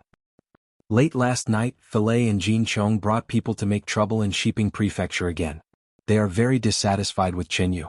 It is reported that Qin Yu seems to intend to reduce the military power held by Philae. The sewer in the eastern district of Shiping City is blocked and stinks. At the side, Si Kongyao giggled. Weiqiu, why do you have to report everything to Brother Yu? If this is the case, how can he manage so many things? Weiqiu was a little embarrassed. These are all information from the people we have planted in the celestial pole continent. They don't know what is useful and what is not, so they can only report everything. Lin Muyu, who was reviewing military affairs, suddenly had a thought. She raised her head and said, Weiqiu, read the last one again. Philae and Jin Chong brought people to make trouble in Shiping Prefecture again. They are very dissatisfied with Qin Yu. No, the previous one. Yesterday morning, Philae married 3 concubines. It is said that they are the 3 daughters of Wang Fu, a gentleman of Shiping City. Philae is very fond of these 3 women. Yes, that's the one. Lin Muyu frowned and said, was there a piece of military intelligence given to me yesterday where Qin Yu issued a military order, strictly forbidding all generals from bringing their families along? Yes, there was such a piece. Lin Muyu's heart suddenly lit up and she said, I've finally grasped this rare opportunity. My lord, what do you mean? Weiqiu was confused. Lin Muyu said, Yao, secretly order the people you left in Shiping City to change into the military uniforms of the Kingdom of Shang and disguise themselves as Qin Yu's subordinates. While Philae is away, go to Philae's residence and capture his 3 concubines under the pretext that the marshal's bodyguards are enforcing the law. Take the 3 concubines out of Xishan province and hide them, intensifying the conflict between Philae and Qin Yu. In addition, spread rumors among Qin Yu's army that Qin Yu has already written to Emperor Shang, asking Emperor Shang to strip Philae of his military authority. Si Kongyao gladly said, Yao obeys. Weiqiu also came to a sudden realization. He laughed loudly and said, this sowing discord is really vicious. My lord, this subordinate is very impressed. Chapter 1137. Imperial Calendar, Year 7743, November 26th. Bang! In the conference hall of Shiping Prefecture, the sturdy pearwood door was instantly pulverized. A group of counselors and strategists who were busy at work jumped in fright and retreated one after another. Amidst the dust, they saw Philae leading a group of generals in with a dark expression. "Where is Qinyu?" Philae's fists were lowered. Demonic flames swirled around him, and a faint domain enveloped the area. It was so oppressive that everyone almost couldn't breathe. At one end of the conference hall table, Qinyu slowly raised his head. His eyes were bloodshot from staying up all night. He asked with a puzzled expression, "Deputy Marshal Philae, what are you doing?" Philae sneered, "What am I doing? You sent people to capture 3 of my wives, and you're asking me what I'm doing? Is that so? What do you think?" Philae slapped an arrest warrant on the table and said, "Isn't this the official document issued by your advisory group? Well done, Qinyu. You've actually carried out your military duties in front of me." "Wait a minute." Qinyu frowned and said, "I think there must be some misunderstanding. Lord Philae is the deputy marshal and has a special status. I will definitely not use military law to punish you. There must be some misunderstanding." "Misunderstanding? What misunderstanding? If that was a misunderstanding, then what is this?" Philae waved his hand, and immediately 2 guards brought in a bloodied man who was beaten up and said, "The marshal should know this man. He is a messenger from your residence. As for the things he sent, the marshal should know even more." Philae gently opened his palm, and instantly, a piece of paper appeared in front of Qinyu. It was written in his handwriting, and the content of the paper was to report to Yangshang that Philae had interfered with military affairs. He requested for Philae to be stripped of all his duties and only be given the status of an ordinary soldier. He wanted him to start from the point of merit and use this method to establish military might. "This is impossible, this is impossible." Qinyu's face turned pale. He shook his head and murmured, "I've never written such a thing, I've never written it. Could it be that the marshal can't even recognize his own handwriting?" Philae sneered, "If you don't even dare to admit what you've done, how can you still have the face to be the marshal of our great kingdom of Shang?" "I said I didn't write it, so I didn't write it." Qinyu gritted his teeth. "Philae, there must be someone trying to drive a wedge between us. It must be like this. You must not believe this kind of false testimony. Give me some time and I will prove that this is all a setup." "Is that so?" Philae's palm that was pressing on the evidence suddenly exerted force. Immediately, a purple demonic flame flew up and instantly shattered the long table in the hall, destroying it along with the evidence. The corner of his mouth curled up slightly as he smiled. "I don't need any proof or setup. Qinyu, remember this, no one can sow discord between us. If I want to destroy you, then I will destroy you. It won't be because of anyone else but because I want to destroy you. Alright, I won't pursue this matter with you. Just don't do it again. Next time, it won't be so easy to deal with. Just be a good marshal and be careful." With that, Philae left with a group of generals. Qinyu stood blankly on the spot, looking at the map that was shattered on the ground. He was so aggrieved that his whole body began to tremble. "Marshal, this," one of the staff officers said cautiously, "please don't lower yourself to the level of this boorish man. He can't see what you see. There is only power and power in his heart. Please don't lower yourself to his level." Tears welled up in Qinyu's eyes as he clenched his fists and said, "If it wasn't for the sake of the people of the Tianju Empire not being trampled on, why would I have to fight this battle? If it wasn't for the glory of my ancestors, why would I have to suffer such grievances? Immediately send someone to investigate the cause of this matter. Find out who kidnapped Felix's wife and concubines. Also, find a way to find out who wrote that secret memorial and who sent it out. The seal on it is mine, so who stamped it? I'm afraid there's a ghost in our staff group. I don't care who it is, find out for me." Yes. On the 28th of November, the news had already reached Changyuan Island. In the afternoon, all the generals gathered in the marshal's tent. Tang Xiaoxi and Qin Yin prepared afternoon black tea for the generals. No one knew where the black tea came from, but the generals were so grateful that they almost burst into tears. Qin Yin and Tang Xiaoxi were noble, but they served tea like maids. Once the war broke out, they would be fierce generals. This was not something that ordinary people could compare with. Everyone was envious of Lin Muyu. She had 2 good wives and everyone was envious. Of course, no one else could share Lin Muyu's pain. Damn it, he blew a few bubbles on the black tea and frowned. He's not completely furious after being humiliated like this. This Filet's endurance is really good. If it were me, I'm afraid I would have exploded. Feng Jixing said calmly, I'm afraid you didn't use enough medicine to make Filet shed all pretense of cordiality with Qinyu. Why not? There are some things that you don't understand, you. Feng Jixing touched his nose and said, for women, Her Highness Yin and Princess Xi are everything to you. They're worth risking your life to protect, but it's different for Filet. Although Filet likes those 3 concubines very much, they're just like clothes. Once they're gone, they can be replaced or found again. Anyway, Filet doesn't really love them. So, your provocation didn't completely hit Filet's weak point. However, it has already made the relationship between Filet and Qinyu worse. All the generals smiled. Only Feng Jixing had the guts to expose the relationship between Lin Muyu, Qin Yin, and Tang Xiaoxi. No one else dared to say it out loud. Lin Muyu nodded. Maybe you're right. Does Brother Feng have a bigger and stronger medicine? Yes. Feng Jixing stretched out his arm lazily, almost hitting Wei Chao's face. He waved his hands in apology and said with a smile, stirring up trouble happens to be my forte. According to the information sent by the brothers of the Imperial Guards, Filet's most treasured people aren't women, but his group of subordinates. There's about 100 of them and they're called the Charge Camp.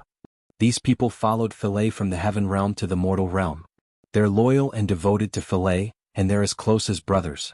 If we use the Charge Camp to sow discord between Filet and Qinyu, I'm afraid it'll be enough. How to make use of them is the key. Do you have any ideas? Lin Muyu said in a low voice. Yes. Feng Jixing smiled with confidence and said, Filet has never restricted the Charge Camp, so when the 100 people of the Charge Camp arrived at Shiping Prefecture, they immediately looted some mansions and collected gold, silver, jewelry, and beautiful women from all over the place. The Charge Camp also likes the women from good families. As far as I know, Shiping Prefecture consumes a lot of resources every day, and a large amount of resources are transported from the former Celestial Empire's Laohan City. 3 days later, a batch of weavers from Laohan City will arrive at Shiping Prefecture. There are about 2,000 of them and they're all young women who know how to work. They're responsible for preparing clothing and flags for war. Why don't we start with these women, and encourage the soldiers of the Charge Camp to snatch these women as concubines? Although Qinyu is the marshal of the great Shang dynasty, he's still the former king of Laohan City. The Celestial Empire is Qinyu's flesh and blood, and also his reverse scale. Once the Charge Camp touches these weavers, Qinyu will definitely punish the people of the Charge Camp in a rage. Filet won't let the matter rest. It'll be strange if the 2 sides don't fight. After hearing this, Lin Muyu took a deep breath and praised sincerely, in terms of stirring up trouble, I'm really far behind Brother Feng. In comparison, I'm really simple-minded. Feng Jixing smiled and said, I only thought of this idea occasionally. Do you think I'm a scheming person? Actually, I'm also very simple-minded. Xiang Yu held the black tea in his hands and said coldly, you two are too modest. Tang Jin also held back his laughter and said, after listening to Lin General and General Feng's words, Tang Jin feels that this world is not simple. Everything is not what it seems on the surface. This subordinate admires you very much? Only Ling Huyen frowned and said, but the price of this sowing discord is the thousands of weaver maids. They are poor people to begin with. This is too unfair to them. Lin General, do we really have to do this? Lin Muyu gently held her teacup with both hands and said, if the innocence of these 2,000 weaver maids can be exchanged for an unprecedented victory, then this business is very worth it. For now there is no better way. If we don't do this, then the price may be the lives of hundreds of thousands of Great Qin soldiers. As the marshal, I must protect my subordinates. Otherwise, what right do I have to sit in this position as a goody two-shoes? Ling Huyen smiled slightly and said, perhaps Lin General is right. There must be trade-offs. There has always been trade-offs. Lin Muyu looked meaningfully at Qin Yin and Tang Xiaoxi in the distance and said, as we live in this world, we are always faced with one choice after another. As long as there is a choice, there will be a sacrifice. There are no absolute good and bad people in this world. All I can do is follow my heart and do what I think is right.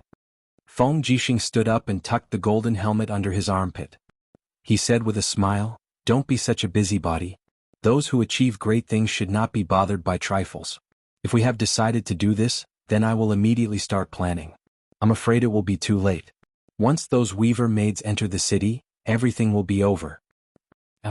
Lin Muyu nodded, go ahead and do it. Yes, Lin General. Wait a moment. Lin Muyu suddenly said. What is it, Lin General? Feng Jixing turned and asked. Lin Muyu thought for a moment and said, if possible, tell the news to Qinyu before the charge camp has the chance to defile those weaver maids. Ask Qinyu to do a good deed for us. Yes, your subordinate understands. Feng Jixing turned and left. Ling Huyen pursed her red lips and looked at Tang Jin beside her. She said softly, Husband, do you also think we should do this? Tang Jin was slightly startled and remained silent. What is it? Nothing. Tang Jin smiled and said softly in a low voice, perhaps General Feng is right. Those who achieve great things should not be bothered by trifles. Being overcautious will eventually lead to a disaster and implicate the entire empire. Lin General and General Feng are both swift and decisive people. It is a great misfortune for those 2,000 weaver maids to meet such opponents. However, for the people of the Qin Empire, it is a great fortune to have such a military commander. Without such outstanding people, I'm afraid this world will have to fight for many more years and many more people will die. Ling Huyen nodded and no longer had any objections. She only looked at Tang Jin's mottled sideburns and felt an indescribable pain and discomfort. Chapter 1138. 2 days later, Shiping City. Even though a great battle was about to arrive, this bustling city was still filled with the atmosphere of singing and dancing to celebrate peace. At night, lanterns were lit up on the main street, causing the entire street to seem like fireworks. Various restaurants were open for business, and in the most famous restaurant, a group of tall and sturdy men were drinking without end. The charging camp was Filet's most valiant army. The group of people were already drunk and their arms were bare as they talked loudly. The concubines I bought yesterday are really strong, very spicy. Sigh, the concubines I bought are all from brothels, damn, so boring. The entire Shiping prefecture is under the control of Marshal Qinyu, who would dare to rob them. I heard that even Lord Filet's 3 concubines were released because of the marshal's orders. Shoo, lower your voice. At this moment, a shifty-eyed waiter came upstairs, holding a jug of wine in his hand. He said, My lords, the drunken immortal has just been warmed up. Come have a taste. Alright, bring it over and let us have a look. If the wine isn't good, I'll smash your shop. I'll make sure you all are satisfied. A few of the charging camp's soldiers took a sip of the drunken immortal and immediately clicked their tongues. Good, it really is good wine. That's right. The waiter said complacently, this drunken immortal is a peerless product from the heavenly Zhu Empire's scorching Han City. It's brewed with the water of snowy mountains and rare fruits. It's just like the beauties of our scorching Han City. Oh, you're from scorching Han City? Yes. Are the beauties of scorching Han City really as good as the rumors say? Of course. The waiter was about to leave when a burly man grabbed his shoulder and pulled him back. The burly man was already drunk. He laughed and said, Kid, tell me, where can I get the beauties of scorching Han City? You can't buy them, can you? The waiter panicked. Sir, please let go of me first. The burly man loosened his grip. Tell me, if you don't give me a good explanation today, I'll strangle you to death. The waiter nodded repeatedly. I'll tell you. If you want to get your hands on the beauties of Scorching Frost City, you either have to go to Scorching Frost City or, there's another way. What is it? 2 days later, a group of weaver maids from Scorching Cold City will enter Shiping Prefecture. They pass through the Forest of No Return and will be protected by about a battalion of soldiers. These weaver maids are all good people. Gentlemen, this is all I know. Are you sure it's 2 days later? Yes, the store has an appointment letter for the accompanying officers. Humph. Let's go. This is none of your business. Yes. The waiter scrambled down the stairs, but there was a faint smile on his face. He thought to himself, my acting skills are really top-notch. 2 days later. At noon there was chaos in the forest outside the city. Someone dared to charge into the camp and attack the army from Scorching Cold City, kidnapping nearly 1,000 women. The news spread like wildfire, and in less than 2 hours, it had already reached Shiping Prefecture. They're rebelling. Qinyu slammed his palm on the table and said, How dare they kidnap women in broad daylight? Are there any military laws? Are there any laws? I will not tolerate this group of black sheep who have violated military discipline any longer. Men, order the military police battalion to move out. Arrest all those involved in the robbery and murder of Scorching Cold City soldiers. There will be no mercy. Yes, Marshal. A staff officer walked forward and said in a low voice, Marshal, those involved in the robbery seem to be from the Chong camp. Those are Filet's men. Marshal, are you really going to act against Filet's men? Do it. Do it now. Qin Yu said fiercely, as a marshal, if I can't even protect the people of Scorching Cold City, what kind of marshal am I? But this is most likely Lin Muyu's evil plan. Marshal, please look at the bigger picture and not be angered by Lin Muyu. Umph. Qin Yu gritted his teeth. Even if it's Lin Muyu's plan to sow discord, can Lin Muyu order the Chong camp to kill the soldiers of Scorching Cold City? He can't. It's Filet, that bastard, who's condoning his men. Arrest them, find out who killed them, and behead them without mercy. I'll give up my position as marshal. If we lose this battle, we lose. It's none of my business. Forget it, I'll go arrest them myself. Yes, Marshal. For the entire afternoon, Qin Yu led the military police battalion to arrest people. Those who confessed were killed on the spot. In one afternoon they killed nearly 40 soldiers of the Chong camp. It was only in the evening that Felix and Jean Chong returned from their hunting trip. When they heard about this incident, they flew into a rage. Under Felix's command, 5,000 cavalrymen immediately attacked. In less than the time it takes for a stick of incense to burn, they surrounded the entire Shiping prefecture. They even forced Qin Yu's 500 guards to disarm and surrender. Bang! The second door of the meeting hall was kicked open by Filet. This time, Qin Yu sat calmly on the marshal's throne. He looked coldly at Filet. He knew that Filet would definitely come. You killed my brothers? Filet asked calmly. They disobeyed military law and should be executed. Qin Yu said calmly, Filet, you brought people to surround the marshal's residence. Are you trying to rebel? Don't forget, I'm a marshal conferred by Emperor Shang. If you kill me, you'll be making an enemy out of Emperor Shang. I won't kill you. Filet suppressed his murderous intent and laughed coldly. His laughter made one's hair stand on end. He looked deeply at Qin Yu and said, However, I have found some letters between you and Lin Muyu. I heard that you want to surrender Shiping City and lead 1,000,000 soldiers to Qin. Is this true? That's a fantasy. Why would I surrender to my mortal enemy? Don't tell me you can't even see through such a simple plot to sow discord, Lord Filet? Both sides were in a tit-for-tat situation. Filet remained calm. He smiled and said, I don't want to know whether it's true or not. However, I do know that you have twice the number of soldiers, yet you refuse to fight. You're holed up in this small Shiping city and want to defend. I wonder if this counts as delaying the battle? Delaying the battle? Qin Yu couldn't help but laugh out loud.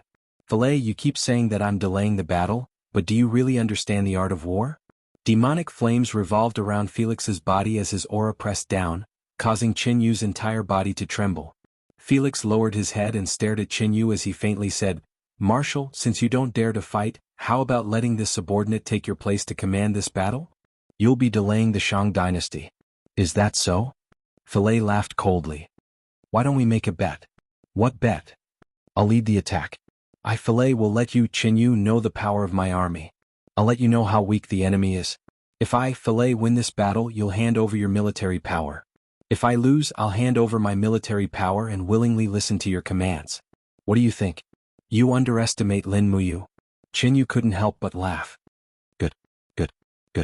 I promise you, as long as you can win this battle, I'll hand over my position and let you take it. It's a deal. Felix turned around and led his subordinates out of the marshal's mansion. The staff officers crowded around him and started talking at once. Marshal, you can't give up your military power. Filet is just a brute. How can he have the right to take up such a heavy responsibility? Marshal, don't be rash. Qin Yu sat there in a daze. Suddenly, a bright light shot out from his eyes. He said calmly, Lin Muyu, you won't lose so easily, right? You must have a trump card, right? Will you lose? Will you really lose? His voice suddenly trembled. On the 1st of December, it was the 22nd day since Lin Muyu led the 350,000 soldiers to Changyuan Island. More than half of the military rations supplied by Lulu had been consumed, but the battle had not officially started. Everyone was getting anxious. Every day, hundreds of people came to Lin Muyu to take the initiative to attack Shiping Port. In the marshal's tent, Lin Muyu and Feng Jixing were sipping black tea. Qin Yin and Tang Xiaoxi were reading the tactics of the war god. Buzz buzz buzz. A small bee flew over and stopped on the table in front of Lin Muyu. It was impossible to have a bee in this cold winter. This could only mean that it was a scout bee sent by Lulu. Speak. Lin Muyu said. The bee flapped its wings. Suddenly, a light was projected from its back. Su Jiantao's figure appeared. He bowed respectfully and said, "Lin General, there's the latest military information on the East Coast. The Shang army is gathering. It is said that they have gathered a total of nearly 2,000 warships. Based on this estimation, they will send at least 200,000 soldiers. I have arranged a spy to send a letter. According to the Chong camp, the initiators of this attack are Filei and Jin Chong. Their target is my Green Rock Island. Are they finally going to make a move?" Feng Jixing couldn't help but laugh. "That's great. Immediately order the 3 armies to prepare for battle. Surround them from 3 sides. Let Filei have a life to come but not a life to leave." "No, wait first." Lin Muyu raised her hand to stop him. Feng Jixing and Su Jiantao were startled. "Why? You don't intend to fight?" Lin Muyu's brows furrowed. "No. It is just that if there are only 2,000 warships, this means that it is not the main force. Moreover, it is only Filei's fleet. This means that Qinyu is still not moving. This is not an attack but more like a probe. Didn't they say that Filei and Qinyu have completely broken off? What is going on?" Feng Jixing said, "We are unable to find out the specific situation that day. We do not know what is going on. No matter, we cannot fight this battle. We only have one chance to fish. If we want to fish, we have to fish big. Then what should we do?" Su Jiantao was at a loss. "Fight." Lin Muyu said, "But we can only lose, not win. Su Jiantao, you will only send the warships equipped with steam engines to fight. After a while, use the speed of the steam engines to escape. If Filei's fleet pursues us, continue to report to me. If he doesn't, then wait for a bigger fish." "Yes, Lin General." Su Jiantao was also a famous general. His mind was sharp and he quickly saw through Lin Muyu's intentions. He smiled and said, "Filei's army has always been arrogant. This subordinate will use my defeat to add fuel to the fire." Chapter 1139. On the morning of the second day, snowflakes started to fall from the sky. The dense snowflakes seemed to have covered the sea with a thin layer of fog. As a result, the situation several hundred meters away could no longer be seen clearly. The gurgling water constantly lapped against the sides of the warships. The dragon-shaped flag of the Longdan army camp fluttered in the wind. 500 ships appeared in the sea in a square formation. From afar, the rumbling sound of war drums could be heard. Filei's fleet had arrived. "Lord, quickly look."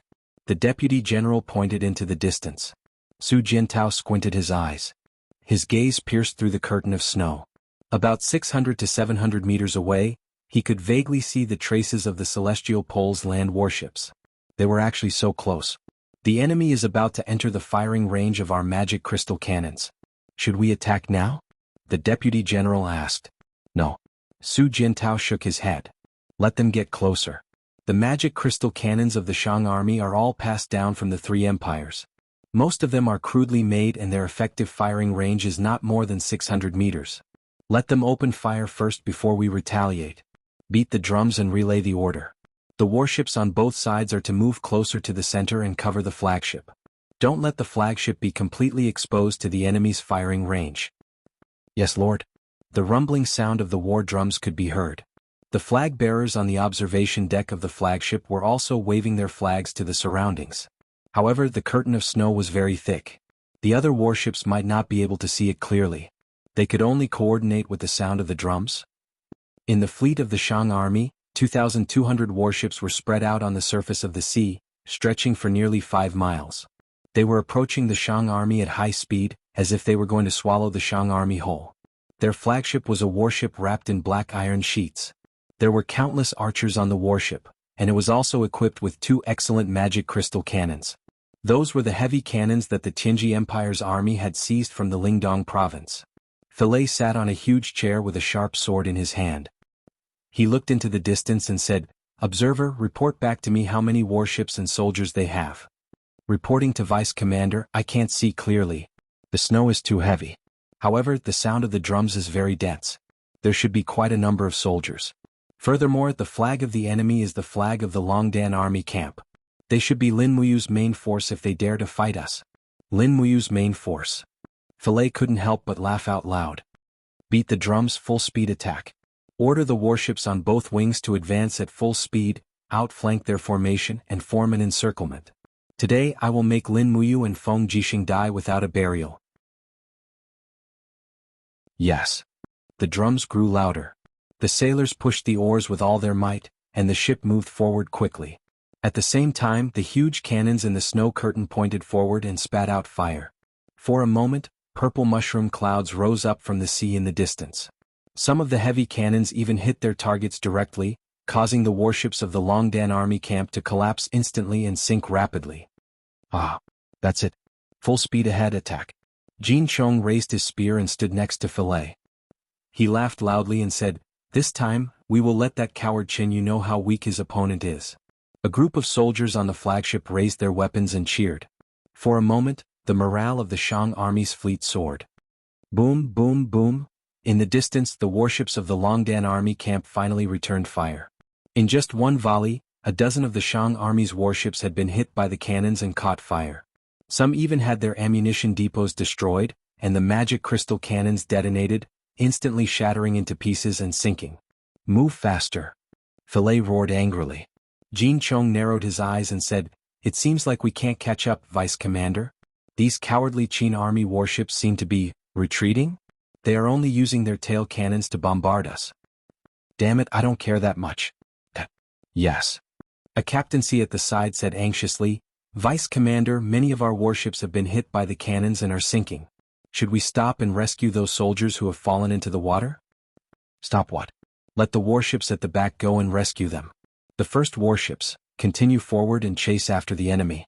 "Yes." However, the warships of the Longdan army camp kept a distance of nearly 600 meters, causing the accuracy of the heavy cannons of the Shang army to be extremely poor. On the other hand, the heavy cannons of the Longdan army camp seemed to be possessed by ghosts and gods. Under the continuous bombardment, no less than 100 warships of the Shang army had been hit. The magic crystal cannons were extremely powerful. Even the ironclad warships had their armor melted and sank rapidly. "Damn it!" Fillet suddenly stood up and drew his sword. He said, "I told you to run. I will make sure you have nowhere to run." "Vice Commander, what are you doing?" Jin Chong was shocked. "You guard the flagship. I will be right back." Felix bellowed, and his whole body was covered in demonic flames. He instantly entered the demonic godlike state and flew along the surface of the sea like a bolt of lightning.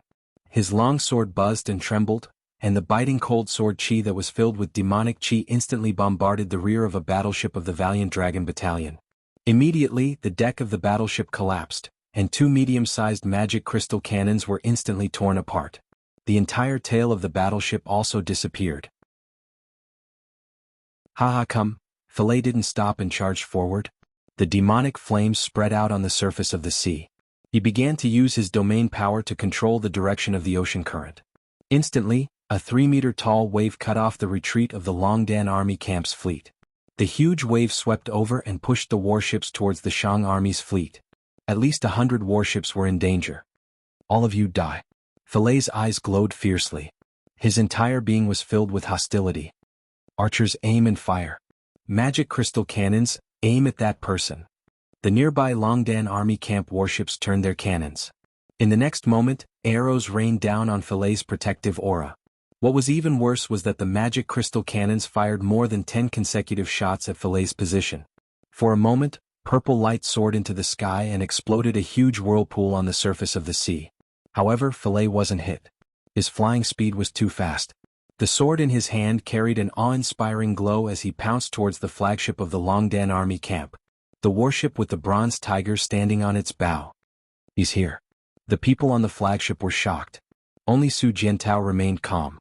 He said, "Archers, shoot him with the demonic heart arrow immediately after I activate the heavenly book." As he spoke, Su Jiantao suddenly raised the sword in his hand. Immediately, the power of heaven and earth flowed, instantly triggering the power of the heavenly book. With a buzzing sound, raging flames spread out. It was a middle-grade heavenly book of the law of fire.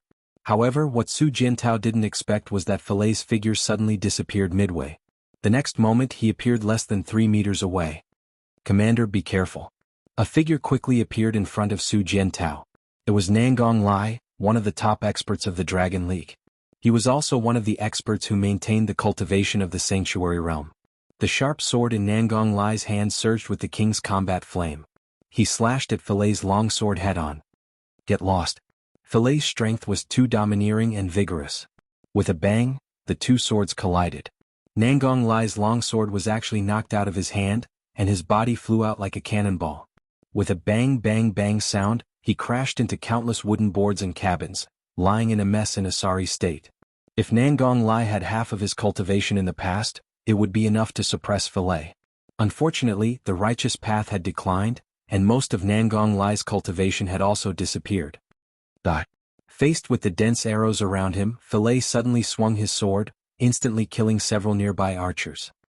He continued to look fiercely at Su Jiantao, who was wearing the commander's battle robe, and said with a hideous smile, "You are Lin Muyu? I want you dead." Sword formation. Su Jiantao shouted in a low voice, and more than a dozen Longdan army camp experts behind him pounced on him. With flashing swords they went straight for Filet. Although Filet had the absolute advantage in strength, he did not dare to underestimate the sword formation. These sharp swords were tempered with demonic heart stones. Once they were scratched, they would become ordinary people. Then they would be at the mercy of others. With a fall, Filet stepped on the deck and directly fell into the warehouse below the deck. A cold light flashed over his head. The power of the sword formation was indeed not to be underestimated. Boom. With wooden debris flying out, Filet swept his long sword horizontally. Nearly 5 meters of sword chi swept across, and suddenly the abdomens of 3 Longdan army camp experts were cut by the sword chi, and they fell straight down. This Filet was completely invincible. Protect the Lord. Everyone shouted in unison, and the crossbowmen continued to shoot and kill. Roar roar. With a sudden roar, a huge creature ran out of the cabin, and swept its sharp claws that were filled with Shen energy towards Filet. It was the Demon King. When Filet turned around, he was shocked by the appearance of the huge beast in front of him. He hurriedly raised his long sword to protect himself. Pung! A strong vibration came from the blade of the sword. The Demon King's attack actually made Filet retreat several meters, and the devil aura around him gradually weakened. Although the demon god was powerful, there were many experts on this flagship. What are you? Filet laughed sinisterly, and suddenly, a huge purple figure appeared behind him. It was the demon body that belonged to the demon god, and also the source of Filet's power. He had already planned to use the power of the demon body to kill the Demon King. At this moment 2 swoosh swoosh sounds were heard, and 2 figures appeared on the left and right of the Demon King. It was Ice Palm Wu Tong and Fire Fist Zheng Jian. One was ice and one was fire, and the raging flames reverberated and surged, giving off an imposing aura. Su Jiantao's eyes were deep and he lightly waved his arm. Sword shield formation assist the battle. In the middle of the warship, a group of fully armored experts rapidly attacked. Their swords were biting cold, and there was a faint luster on their heavy armors. They were all engraved equipment, and this group of people wasn't easy to deal with. Filet suddenly laughed loudly and his eyes were filled with contempt. Fighting with numbers? Interesting, Grandpa won't play with you guys anymore. He leaped up and the shuttle flew through the curtain of snow. No one could stop this Lionheart demon god. Are you alright, Nangong Lai? Su Jiantao helped Nangong Lai up from the mess. Nangong Lai's face and body had many abrasions, and his palm was bleeding from the impact. He shook his head weakly. I won't die. Commander, quickly command the battle. Okay. Su Jiantao ordered the military doctor to take care of Nangong Lai, and he went to the deck. He looked around at the blazing flames and the scene of countless warships on fire, and said, continue to retreat at full speed and don't stop the bombardment. The flag bearer passed down the order, tell the soldiers on the burning warships not to resist stubbornly. Everyone board the small boats and retreat and leave the big ships to the Shang army. Yes.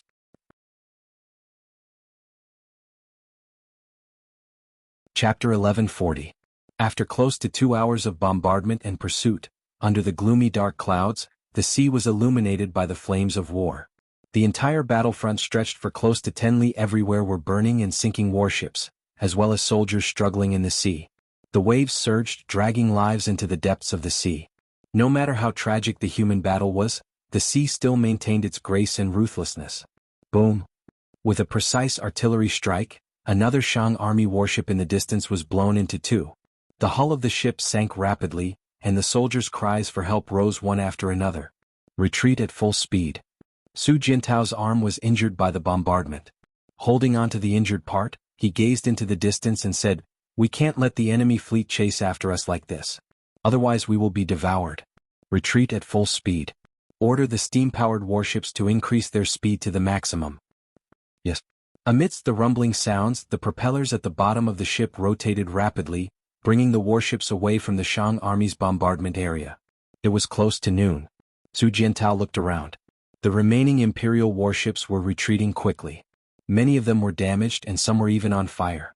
Fortunately, most of the soldiers who fell into the water had escaped on small boats. They wouldn't leave any captives for the enemy. What was left behind were only heavily damaged warships and warriors who had died in battle. They are increasing their speed. On the Shang army's flagship, the deputy general had a look of astonishment. What the hell are those Qin army warships? How can they maintain such a high speed even when the wind is against them? They seem to be some machines. Jin Chong said. Filet's eyes were cold. It doesn't matter. These wretched trash won't live for long. Continue to chase after them until all of them are sunk. Yes. Filet deployed close to 1,000 warships to chase after Su Jiantao's troops. Although they were getting further and further away, it seemed that Filet had already decided to chase after them to Greenstone Island. In the afternoon the snow was getting heavier and heavier. Filet's warship had also sailed into a region of the sea that he had never entered before. In the distance, a towering rocky island appeared. The island was very small, about the size of a ship. Be careful. An experienced human captaincy said, "There might be submerged reefs in this area. Our battleship is carrying a lot of people, so it'll be troublesome if we hit the reefs."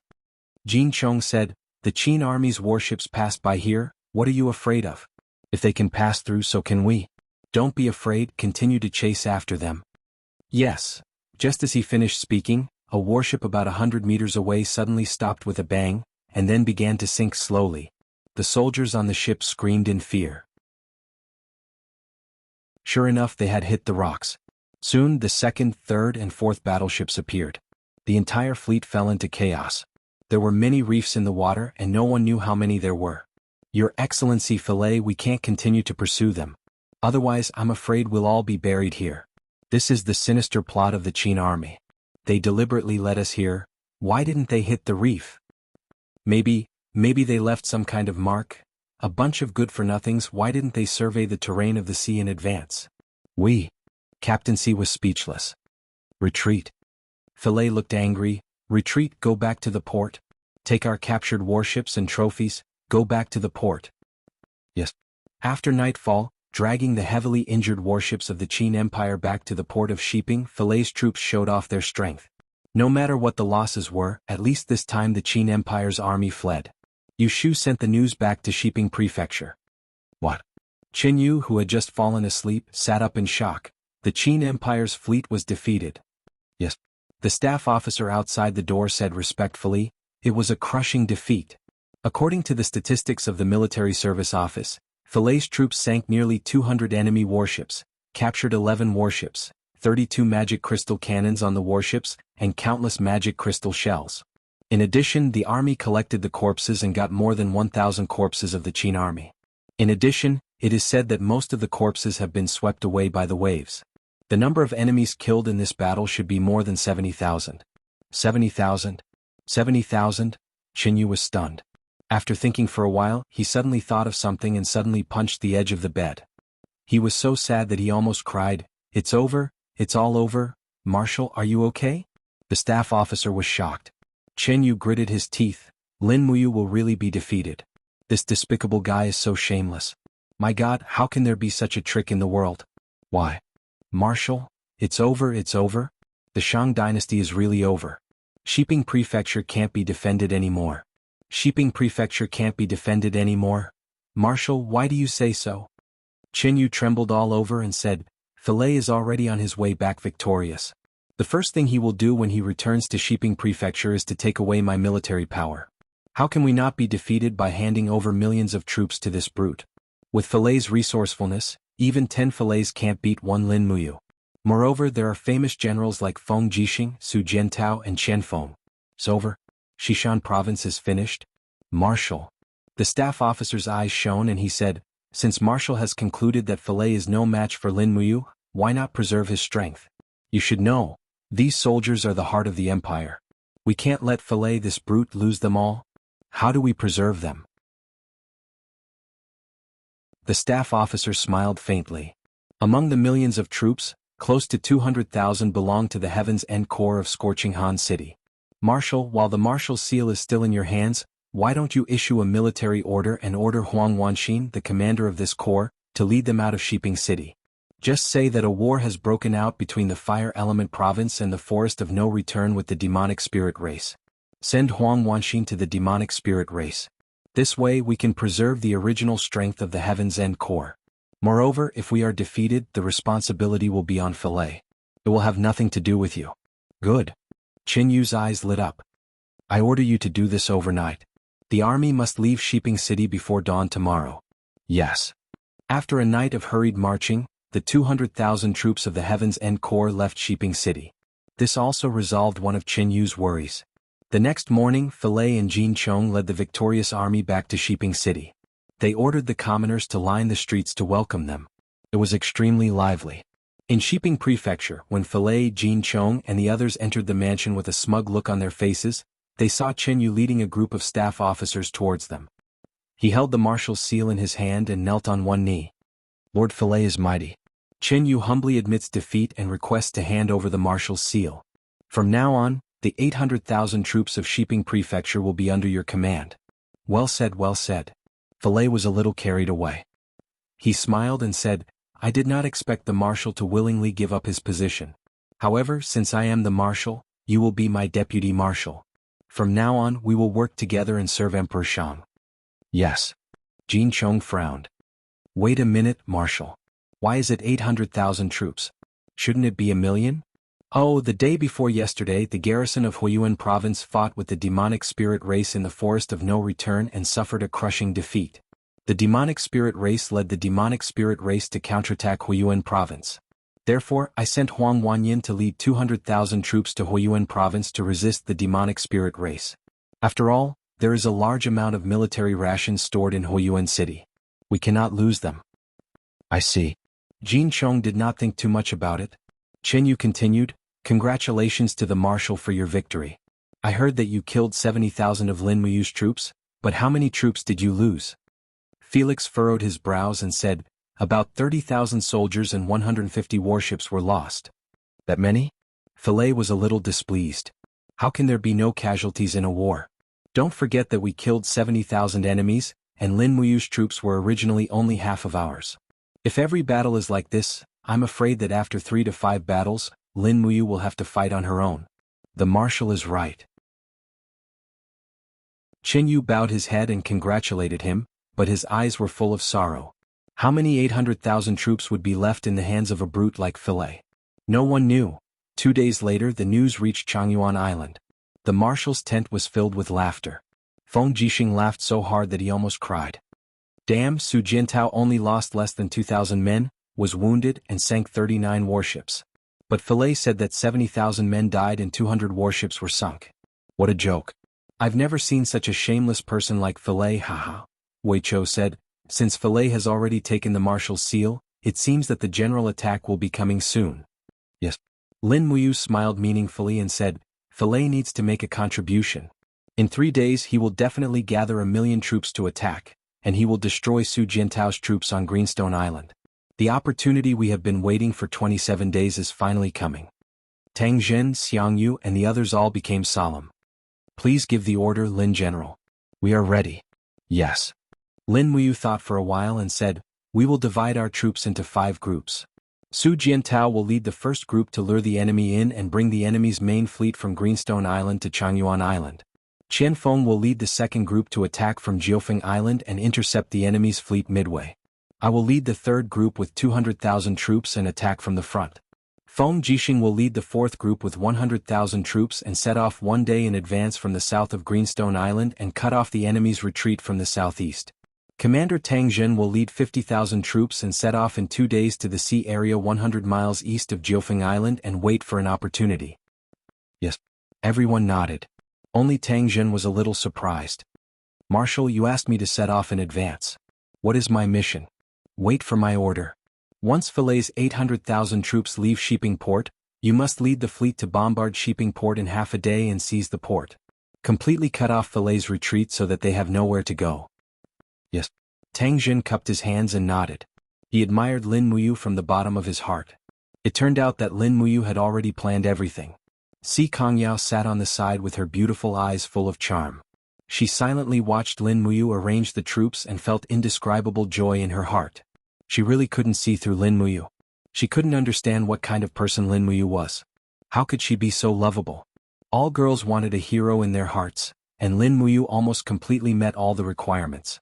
No wonder so many girls in Yanlan City regarded this young and promising marshal as the only man in this life. Chapter 1141. On the 5th of December, Marshal Filet of the Great Shang Empire in the Celestial Pole continent ordered the mobilization of all the troops in Xishan province. With a military order, he mobilized 300,000 garrison troops from the former Blackstone Empire's Qianshan city, totaling 1,000,000 troops to Shiping Prefecture. It was a mighty move, as if it could cut off the flow with a flick of the whip. At the same time, Filet mobilized almost all the large and small warships of the Shang Empire, totaling more than 6,500 ships. Even many heavy fishing boats were installed with cannons and arrow towers, transforming them into temporary warships. Hundreds of thousands of civilian workers were recruited to work day and night. The news reached Changyuan Island. The heavy snow was still falling. On the eastern coast of Changyuan Island, Lin Muyu, Feng Jixing, Wei Chou, and the others were patrolling on war horses. In the distant sea, warships were practicing their battle formations on the water, and battle cries rose and fell.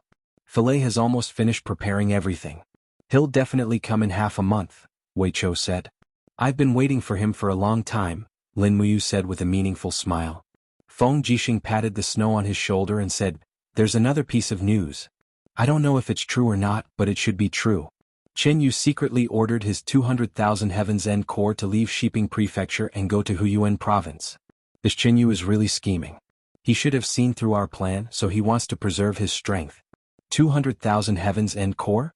Lin Muyu frowned. Who's commanding it? Huang Wanxin, an unknown person. The Celestial Empire is full of talented people. We can't underestimate them. Lin Muyu exhaled and asked, "Big Brother Feng, is there any news about Chen Yu and our military intelligence?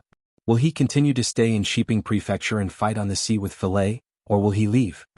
Feng Jixing smiled. Filet left 8,000 old, weak, sick and disabled soldiers to defend Shiping Prefecture and ordered Chen Yu to stay in person. That's good news. Yeah, without Chen Yu, our chances of winning the naval battle are even greater. Lin Muyu pulled the reins of her warhorse and turned to look at Tang Jin, who was not far behind her. "Commander Tang Jin, come here for a moment." "Lin General, what can I do for you?" Tang Jin left his beloved wife, Ling Huyen, stepped forward, cupped his fists and said respectfully, "Your subordinate is here. Shiping Prefecture will be guarded by Chen Yu and 8,000 soldiers. Chen Yu is not a simple person. Once you take down Shiping Port, do not act rashly. Wait for the main force of the army to arrive before attacking Shiping City. Do you understand?"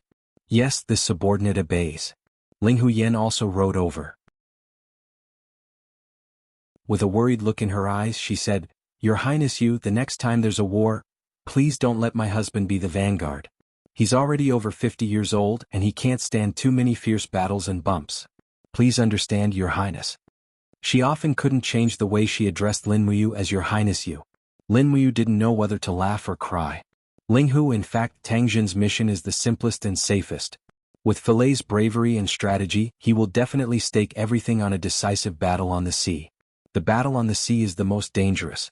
On the contrary, Commander Tang Jin leading a fleet to attack the empty Shiping Port is the safest. If you don't believe me, you can ask Commander Tang Jin. He is well versed in the art of war and should understand this. Tang Jin smiled slightly. Ling Hu, Lin General is right.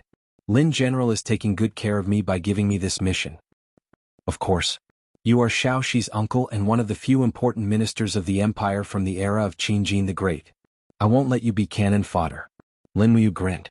Snowflakes swept past and fell on her eyelashes. There was a bit of desolation. She murmured, "Let me be the cannon fodder myself. Lin General, you?" Tang Jin was a little stunned. Feng Jixing smiled faintly. "Ling Hu, you don't know. The most dangerous part of this battle is the two Bates, Chen Feng and Su Jiantao.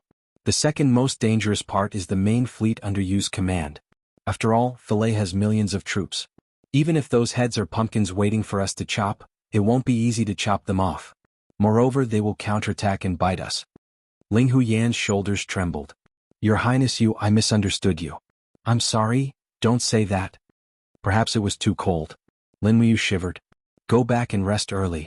It won't take long for the Kingdom of Shang's army to replenish their provisions and ammunition. They will arrive soon. Yes. 4 days later, on the 9th of December, the drums of the Shiping Harbor thundered. Hundreds of battleships left the harbor one after another. Because it was a windy day from the northwest, all the battleships lowered their sails and used the manpower of the sailors to step on the oars to move forward. More than 60 large battleships were divided into 2 groups. One group headed for Jiufeng Island while the other group headed for Greenstone Island. On Changyuan Island the news came quickly. What? They divided into 2 groups. Feng Jixing took a deep breath. He looked at Lin Muyu with cold eyes. Oh no. Why did Filet, that idiot, split into 2 groups? This has messed up our entire plan. It must be Qin Yu's idea. As the saying goes, don't put all your eggs in the same basket. Qin Yu must have thought so. If it weren't for Qin Yu, Filet wouldn't have thought of splitting his forces. Lin Muyu stood woodenly on the platform and released the messenger bird she had just obtained. She took a deep breath and didn't continue to speak. The war is imminent. Marshal, say something. Xiang Yu was a little anxious. Filet split his forces. Even so, each group has 500,000 soldiers. It's enough to destroy our forces. We can't underestimate them. Let's split our forces. Qin Yong, the commander of the Iron Blade Army, cupped his fists and said, if they split their forces, we should also split our forces. The Qin Empire has strong ships and powerful cannons. Why should we be afraid? No, we can't split our forces. Feng Jixing raised his hand and said, once we split our forces, our losses will be inestimable. We only have 450,000 soldiers on the sea. If we fight them all, what can we use to attack Xishan province? If we can't land on the land of the celestial pole continent, our expedition will become meaningless. What else can we do? Qin Yong was very anxious. Feng Jixing was helpless. Behind him, Guanxing, Lin Sun, Luoyu and the others were also silent. In the end, everyone's gazes were focused on Lin Muyu. In the end, it still depended on this marshal of the empire to make a decision. Qin Yin wore soft armor and his long robes fluttered in the wind. He looked at Lin Muyu with concern, afraid that everyone would put too much pressure on him and crush his mental state. Lin Muyu muttered to himself for a while and finally raised his head to look at the generals. He said, I have an idea. Once they are about to break away, we will immediately attack. Once they attack, we will immediately escape. We will drag them down like this. Meanwhile, the main fleet will eliminate the other main force of the enemy near Greenstone Island. Once it's eliminated, we will immediately reinforce Qianfeng. There's no need to consider the reserves of the magic crystal cannons. In this battle, we must eliminate the effective forces of the enemy as quickly as possible. Don't take any prisoners in this battle. End the battle quickly. Yes. The eyes of Feng Jixing, Xiang Yu and the others lit up. In the most difficult times, Lin Muyu could always think of an appropriate solution. Immediately pass down the order. Beat the drums and prepare for battle. In another half a day, the armies of Su Jiantao and Qianfeng should already be fighting with the enemy. Yes. The situation of the battle was like a raging fire. There was no room for delay. On the East Sea, the densely packed fleet of the Kingdom of Shang came against the wind. 200 li was only half a day for them. After noon, over 3,000 warships arrived at Greenstone Island. Su Jiantao led nearly 1,000 warships to meet the enemy. The heavy snow had stopped. There was even a ray of sunlight that pierced through the clouds and shone on the surface of the sea. Sunlight, the sun is out. Su Jiantao raised his head and basked in the sunlight. He smiled and said, that's great, that's great. The heavy cannons of the Qin Empire had been improved many times by Qin Xiling and the others. Compared to the heavy cannons of the Kingdom of Shang, it had a longer range, higher accuracy, and greater power. All of these were based on a clear vision. If the vision was sufficient, the heavy magic crystal cannons could accurately hit targets within 2,000 meters. The medium magic crystal cannons could also bombard targets within 1,000 meters. Compared to the heavy cannons of the Kingdom of Shang, the advantage was too great. In the distance, the dense mass of warships was speeding over. At this moment there was no wind. The speed of the human-driven ships was somewhat frightening. "They're here." Nangong Lai seemed a little excited. Ice Palm and Fire Fist stood on either side of Su Jiantao, looking indifferently at the enemy in the distance. Just in time. Su Jiantao raised his bamboo binoculars and squinted his eyes. He said, "The enemy's flagship is 4,500 meters away from us. Wait a little longer. Concentrate our firepower on their flagship and destroy Filet's prestige first." "Yes." On the mast, the observer reported loudly, "Commander, the enemy's flagship is 3,000 meters away from us. The nearest ship is 1,700 meters away." "Continue to observe." "Yes." After a while, they could even see the flag of the Great Shang hanging on the enemy's flagship. "The enemy's flagship is 1,800 meters away. The nearest ship is 1,050 meters away. Transmit the order, the second echelon of warships has begun." "Yes." The flag bearer quickly sent out the signal. Instantly, the warships on both sides of Su Jiantao moved their warships horizontally and got into a horizontal firing position. Tongues of fire spewed out. The firing from 1,000 meters away was aimed at the enemy's flagship. Before the sound disappeared, a series of shockwaves exploded from afar. The power of the magic crystal cannons was extremely powerful, sweeping up the wooden planks of the warships and wreaking havoc in all directions. With just one shot, the Shang army fleet in the distance was thrown into disarray. Su Jiantao looked straight at the enemy's flagship and said, "The enemy's flagship is 1,700 meters away. All the main cannons of the first echelon, aim at it. Fire at a distance of 1,600 and 1,800 meters. Fire every half a minute. Attack in echelon and adjust the distance and angle automatically. Cover all possible positions of the enemy's flagship and execute the straddling tactic. Destroy Filet's flagship for this, Daddy." "Yes, Commander." Peng peng peng, the sound of the cannons was unceasing. In the distance, mushroom clouds bloomed. The attack of the Qin Empire fleet was truly terrifying.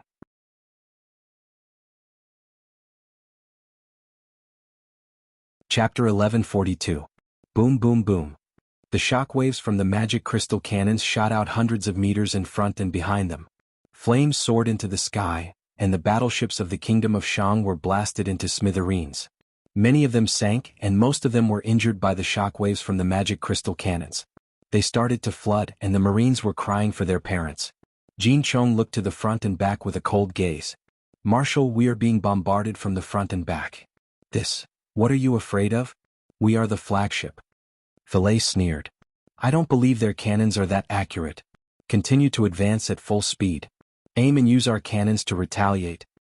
"Yes." The counterattack of the Shang army was very powerful. After all, they had the advantage in numbers. However, the effect of the cannons was not obvious. Other than a few advanced magic crystal cannons, most of the heavy cannons had fallen into the water. They were hundreds of meters away from the enemy's fleet. Boom boom boom. 30 seconds later, another 2 volleys of cannons came from the front and back. This time it was even closer, only 50 meters away. Jin Chong's face turned pale. "Marshal, their cannons seem to be trying to adjust the distance. This won't do. We will definitely be hit. Please change direction immediately." "What are you afraid of? Continue to attack." "Yes." On the flagship, a group of commanders and captaincy-level generals were stunned. The enemy was much more powerful than they had imagined. At this moment they saw the flag of the enemy. There was a big Su character. It was one of the commanders of the Qin Empire, Su Jiantao. It was not the legendary Lin Muyu. Even a Su Jiantao was so powerful. What would happen if Lin Muyu came personally? Boom boom boom. In the distance, the third round of bombardment came from the Longdan army camp. 4 fiery red magic crystal cannons flew through the air and pounced towards the flagship. Oh no! Jin Chong sensed that something was wrong. He quickly activated his devil body Shen Qi. Instantly, the devil flame danced around him. "Marshal, we are going to be hit." Filet gritted his teeth and entered his devil god transformation state. Boom! Flames soared into the sky. None of the 4 cannonballs missed. In an instant, Filet's ironclad warship was torn into pieces. The fragments of the warship and the corpses of the soldiers flew into the air. The flames soared hundreds of meters into the air, and waves of air swept out in all directions. In an instant, everyone on the Kingdom of Shang's warship was stunned. The 2 armies had only engaged in battle for less than 3 minutes, and their flagship was already sunk. Amidst the flames, 2 people stood on the surface of the sea. They were Filet and Jin Chong. It was easy for the magic crystal cannons to kill, but it was far from enough to kill gods. Even so, the two demon gods, Philae and Jin Chong, were still covered in soot. Marshall is fine. Marshall is fine. Everyone cheered and jumped for joy. They laughed heartily and celebrated with each other as if they had just won a great battle. Philae stood on the surface of the sea, with the waves swirling around him as if he was furious. He growled, "Attack. Flatten these bastards of the Qin army. Attack at full speed. Send out the dragon riders and crush them." The war drums thundered and the Shang army fell into a state of frenzy. Although Philae was fine, the flagship was gone. They could only use other warships to replace the flagship. Moreover, the mortal generals and strategists on the flagship were all gone. 7 commanders and 28 captaincy had sunk into the sea after the 4 cannons. This was a great humiliation, the greatest humiliation in the history of the Shang Empire. Hit. Instant sinking. The enemy's flagship has sunk. The observer was so excited that his voice began to tremble. Philae is not dead. How could a demon god die so easily? Nangong Lai sneered. Su Jiantao nodded. Yeah, I knew he wouldn't die. Pass down the order, continue to maintain the firing position. Abandon Greenstone Island and retreat to Changyuan Island. Maintain the distance from the enemy. Try to hit them while they can't reach us. Pay attention to the reserve of cannons. At least half of them should be left before we make contact with the main fleet. Yes, Commander. At this moment, a flame exploded on the side. The warship next to Su Jiantao's flagship exploded in the middle. It had been hit by a stray cannon from the enemy. The cannons in the hold of the ship detonated, and the entire ship almost instantly disintegrated from the surface of the sea. No one survived. Buzz buzz buzz. The shockwave from the magic crystal cannons swept over, forcing everyone to raise their arms to cover themselves. The flagship was also pushed dozens of meters away. Layers of waves crashed on the surface of the sea, and the ship completely disappeared. Only fragments and corpses were left on the surface of the sea. Su Jiantao felt a chill from the bottom of his heart, but this was war, and war had always been this cruel. He held onto the railing of the ship and said indifferently, "Pass the signal. Everyone aim at the target within range and fire at will. Maintain a distance of 800 meters. Yes. The warship quickly retreated, only using the heavy cannons at the stern to tangle with the enemy. Meanwhile, Philae's fleet refused to give up. Even though the enemy's casualties had reached more than 1.5, they still chased after them with a murderous aura. For Philae, it didn't matter how many people died. What was important was that he had to eliminate the enemy in front of him. Otherwise, when he returned to the celestial pole continent, he would no longer have a place to stand. Even his identity as a demon god wouldn't be able to hide the fact that he had suffered a crushing defeat. At this moment, a dark mass suddenly approached from the distant horizon. "Commander, it's the dragon riders," the observer shouted. "Damn it." Su Jiantao gritted his teeth. "All secondary cannons, stop firing. Adjust the angle and aim at the sky. Fire as soon as the dragon riders arrive. I want to see if the current dragon riders are still invincible." Yes. In the sky, the dragon riders were getting closer and closer. Giant dragons roared and pounced. Fire. On the surface of the sea, a flag signal was sent. Instantly, tens of thousands of cannons roared in unison. Countless streaks of fiery light shot into the sky, interweaving into a net of fire. The sounds of clashing and clashing rang out continuously, accompanied by the cries of the dragon riders.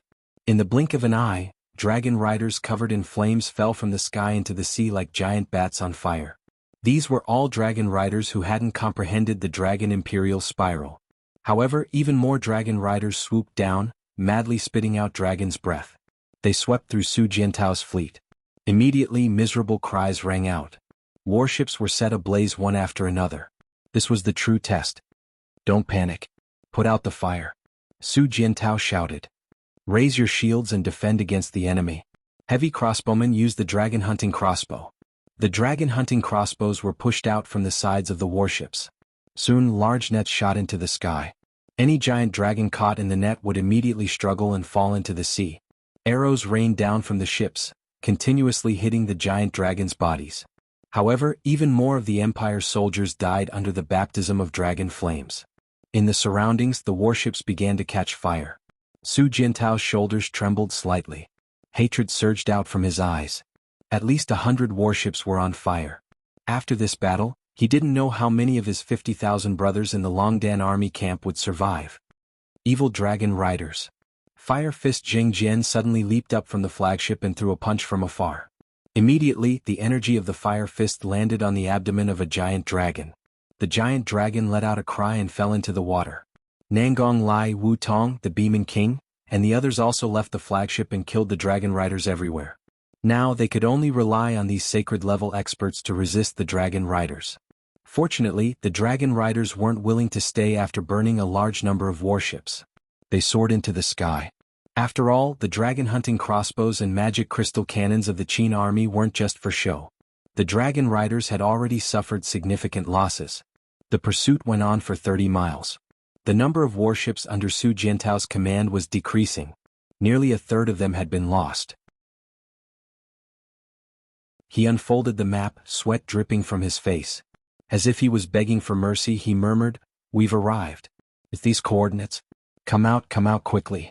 My lord, come quickly." The deputy commanders at the side were silent. At this point, victory was no longer a question. Night fell. A faint murderous intent permeated the Strait of Changyuan Island. On the second flagship, Jin Chong frowned and said, "Marshal, we've gone deeper and deeper. Now we've lost contact with the 2nd Division. Should we retreat? This despicable Su Jiantao just keeps retreating. He has no intention of fighting to the death with us." "What? Is Lord Jin Chong afraid?" Fillet sneered. "Yes, this subordinate is indeed afraid. The Qin people are too cunning. This place makes this subordinate feel that it is a trap that was dug in advance." "A trap at sea? Looks like Lord Jin Chong is scared out of his wits." "I didn't." "Then continue the battle."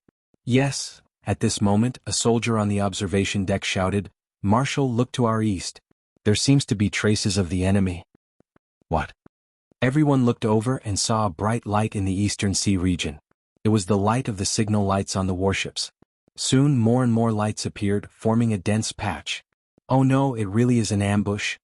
At this moment, no matter how conceited Fillet was, his voice was trembling. "Retreat. Spread the sails and retreat at full speed." "We can't do that, Marshal. The Northwest will send us into their embrace." "Damn it, retreat immediately." "Yes."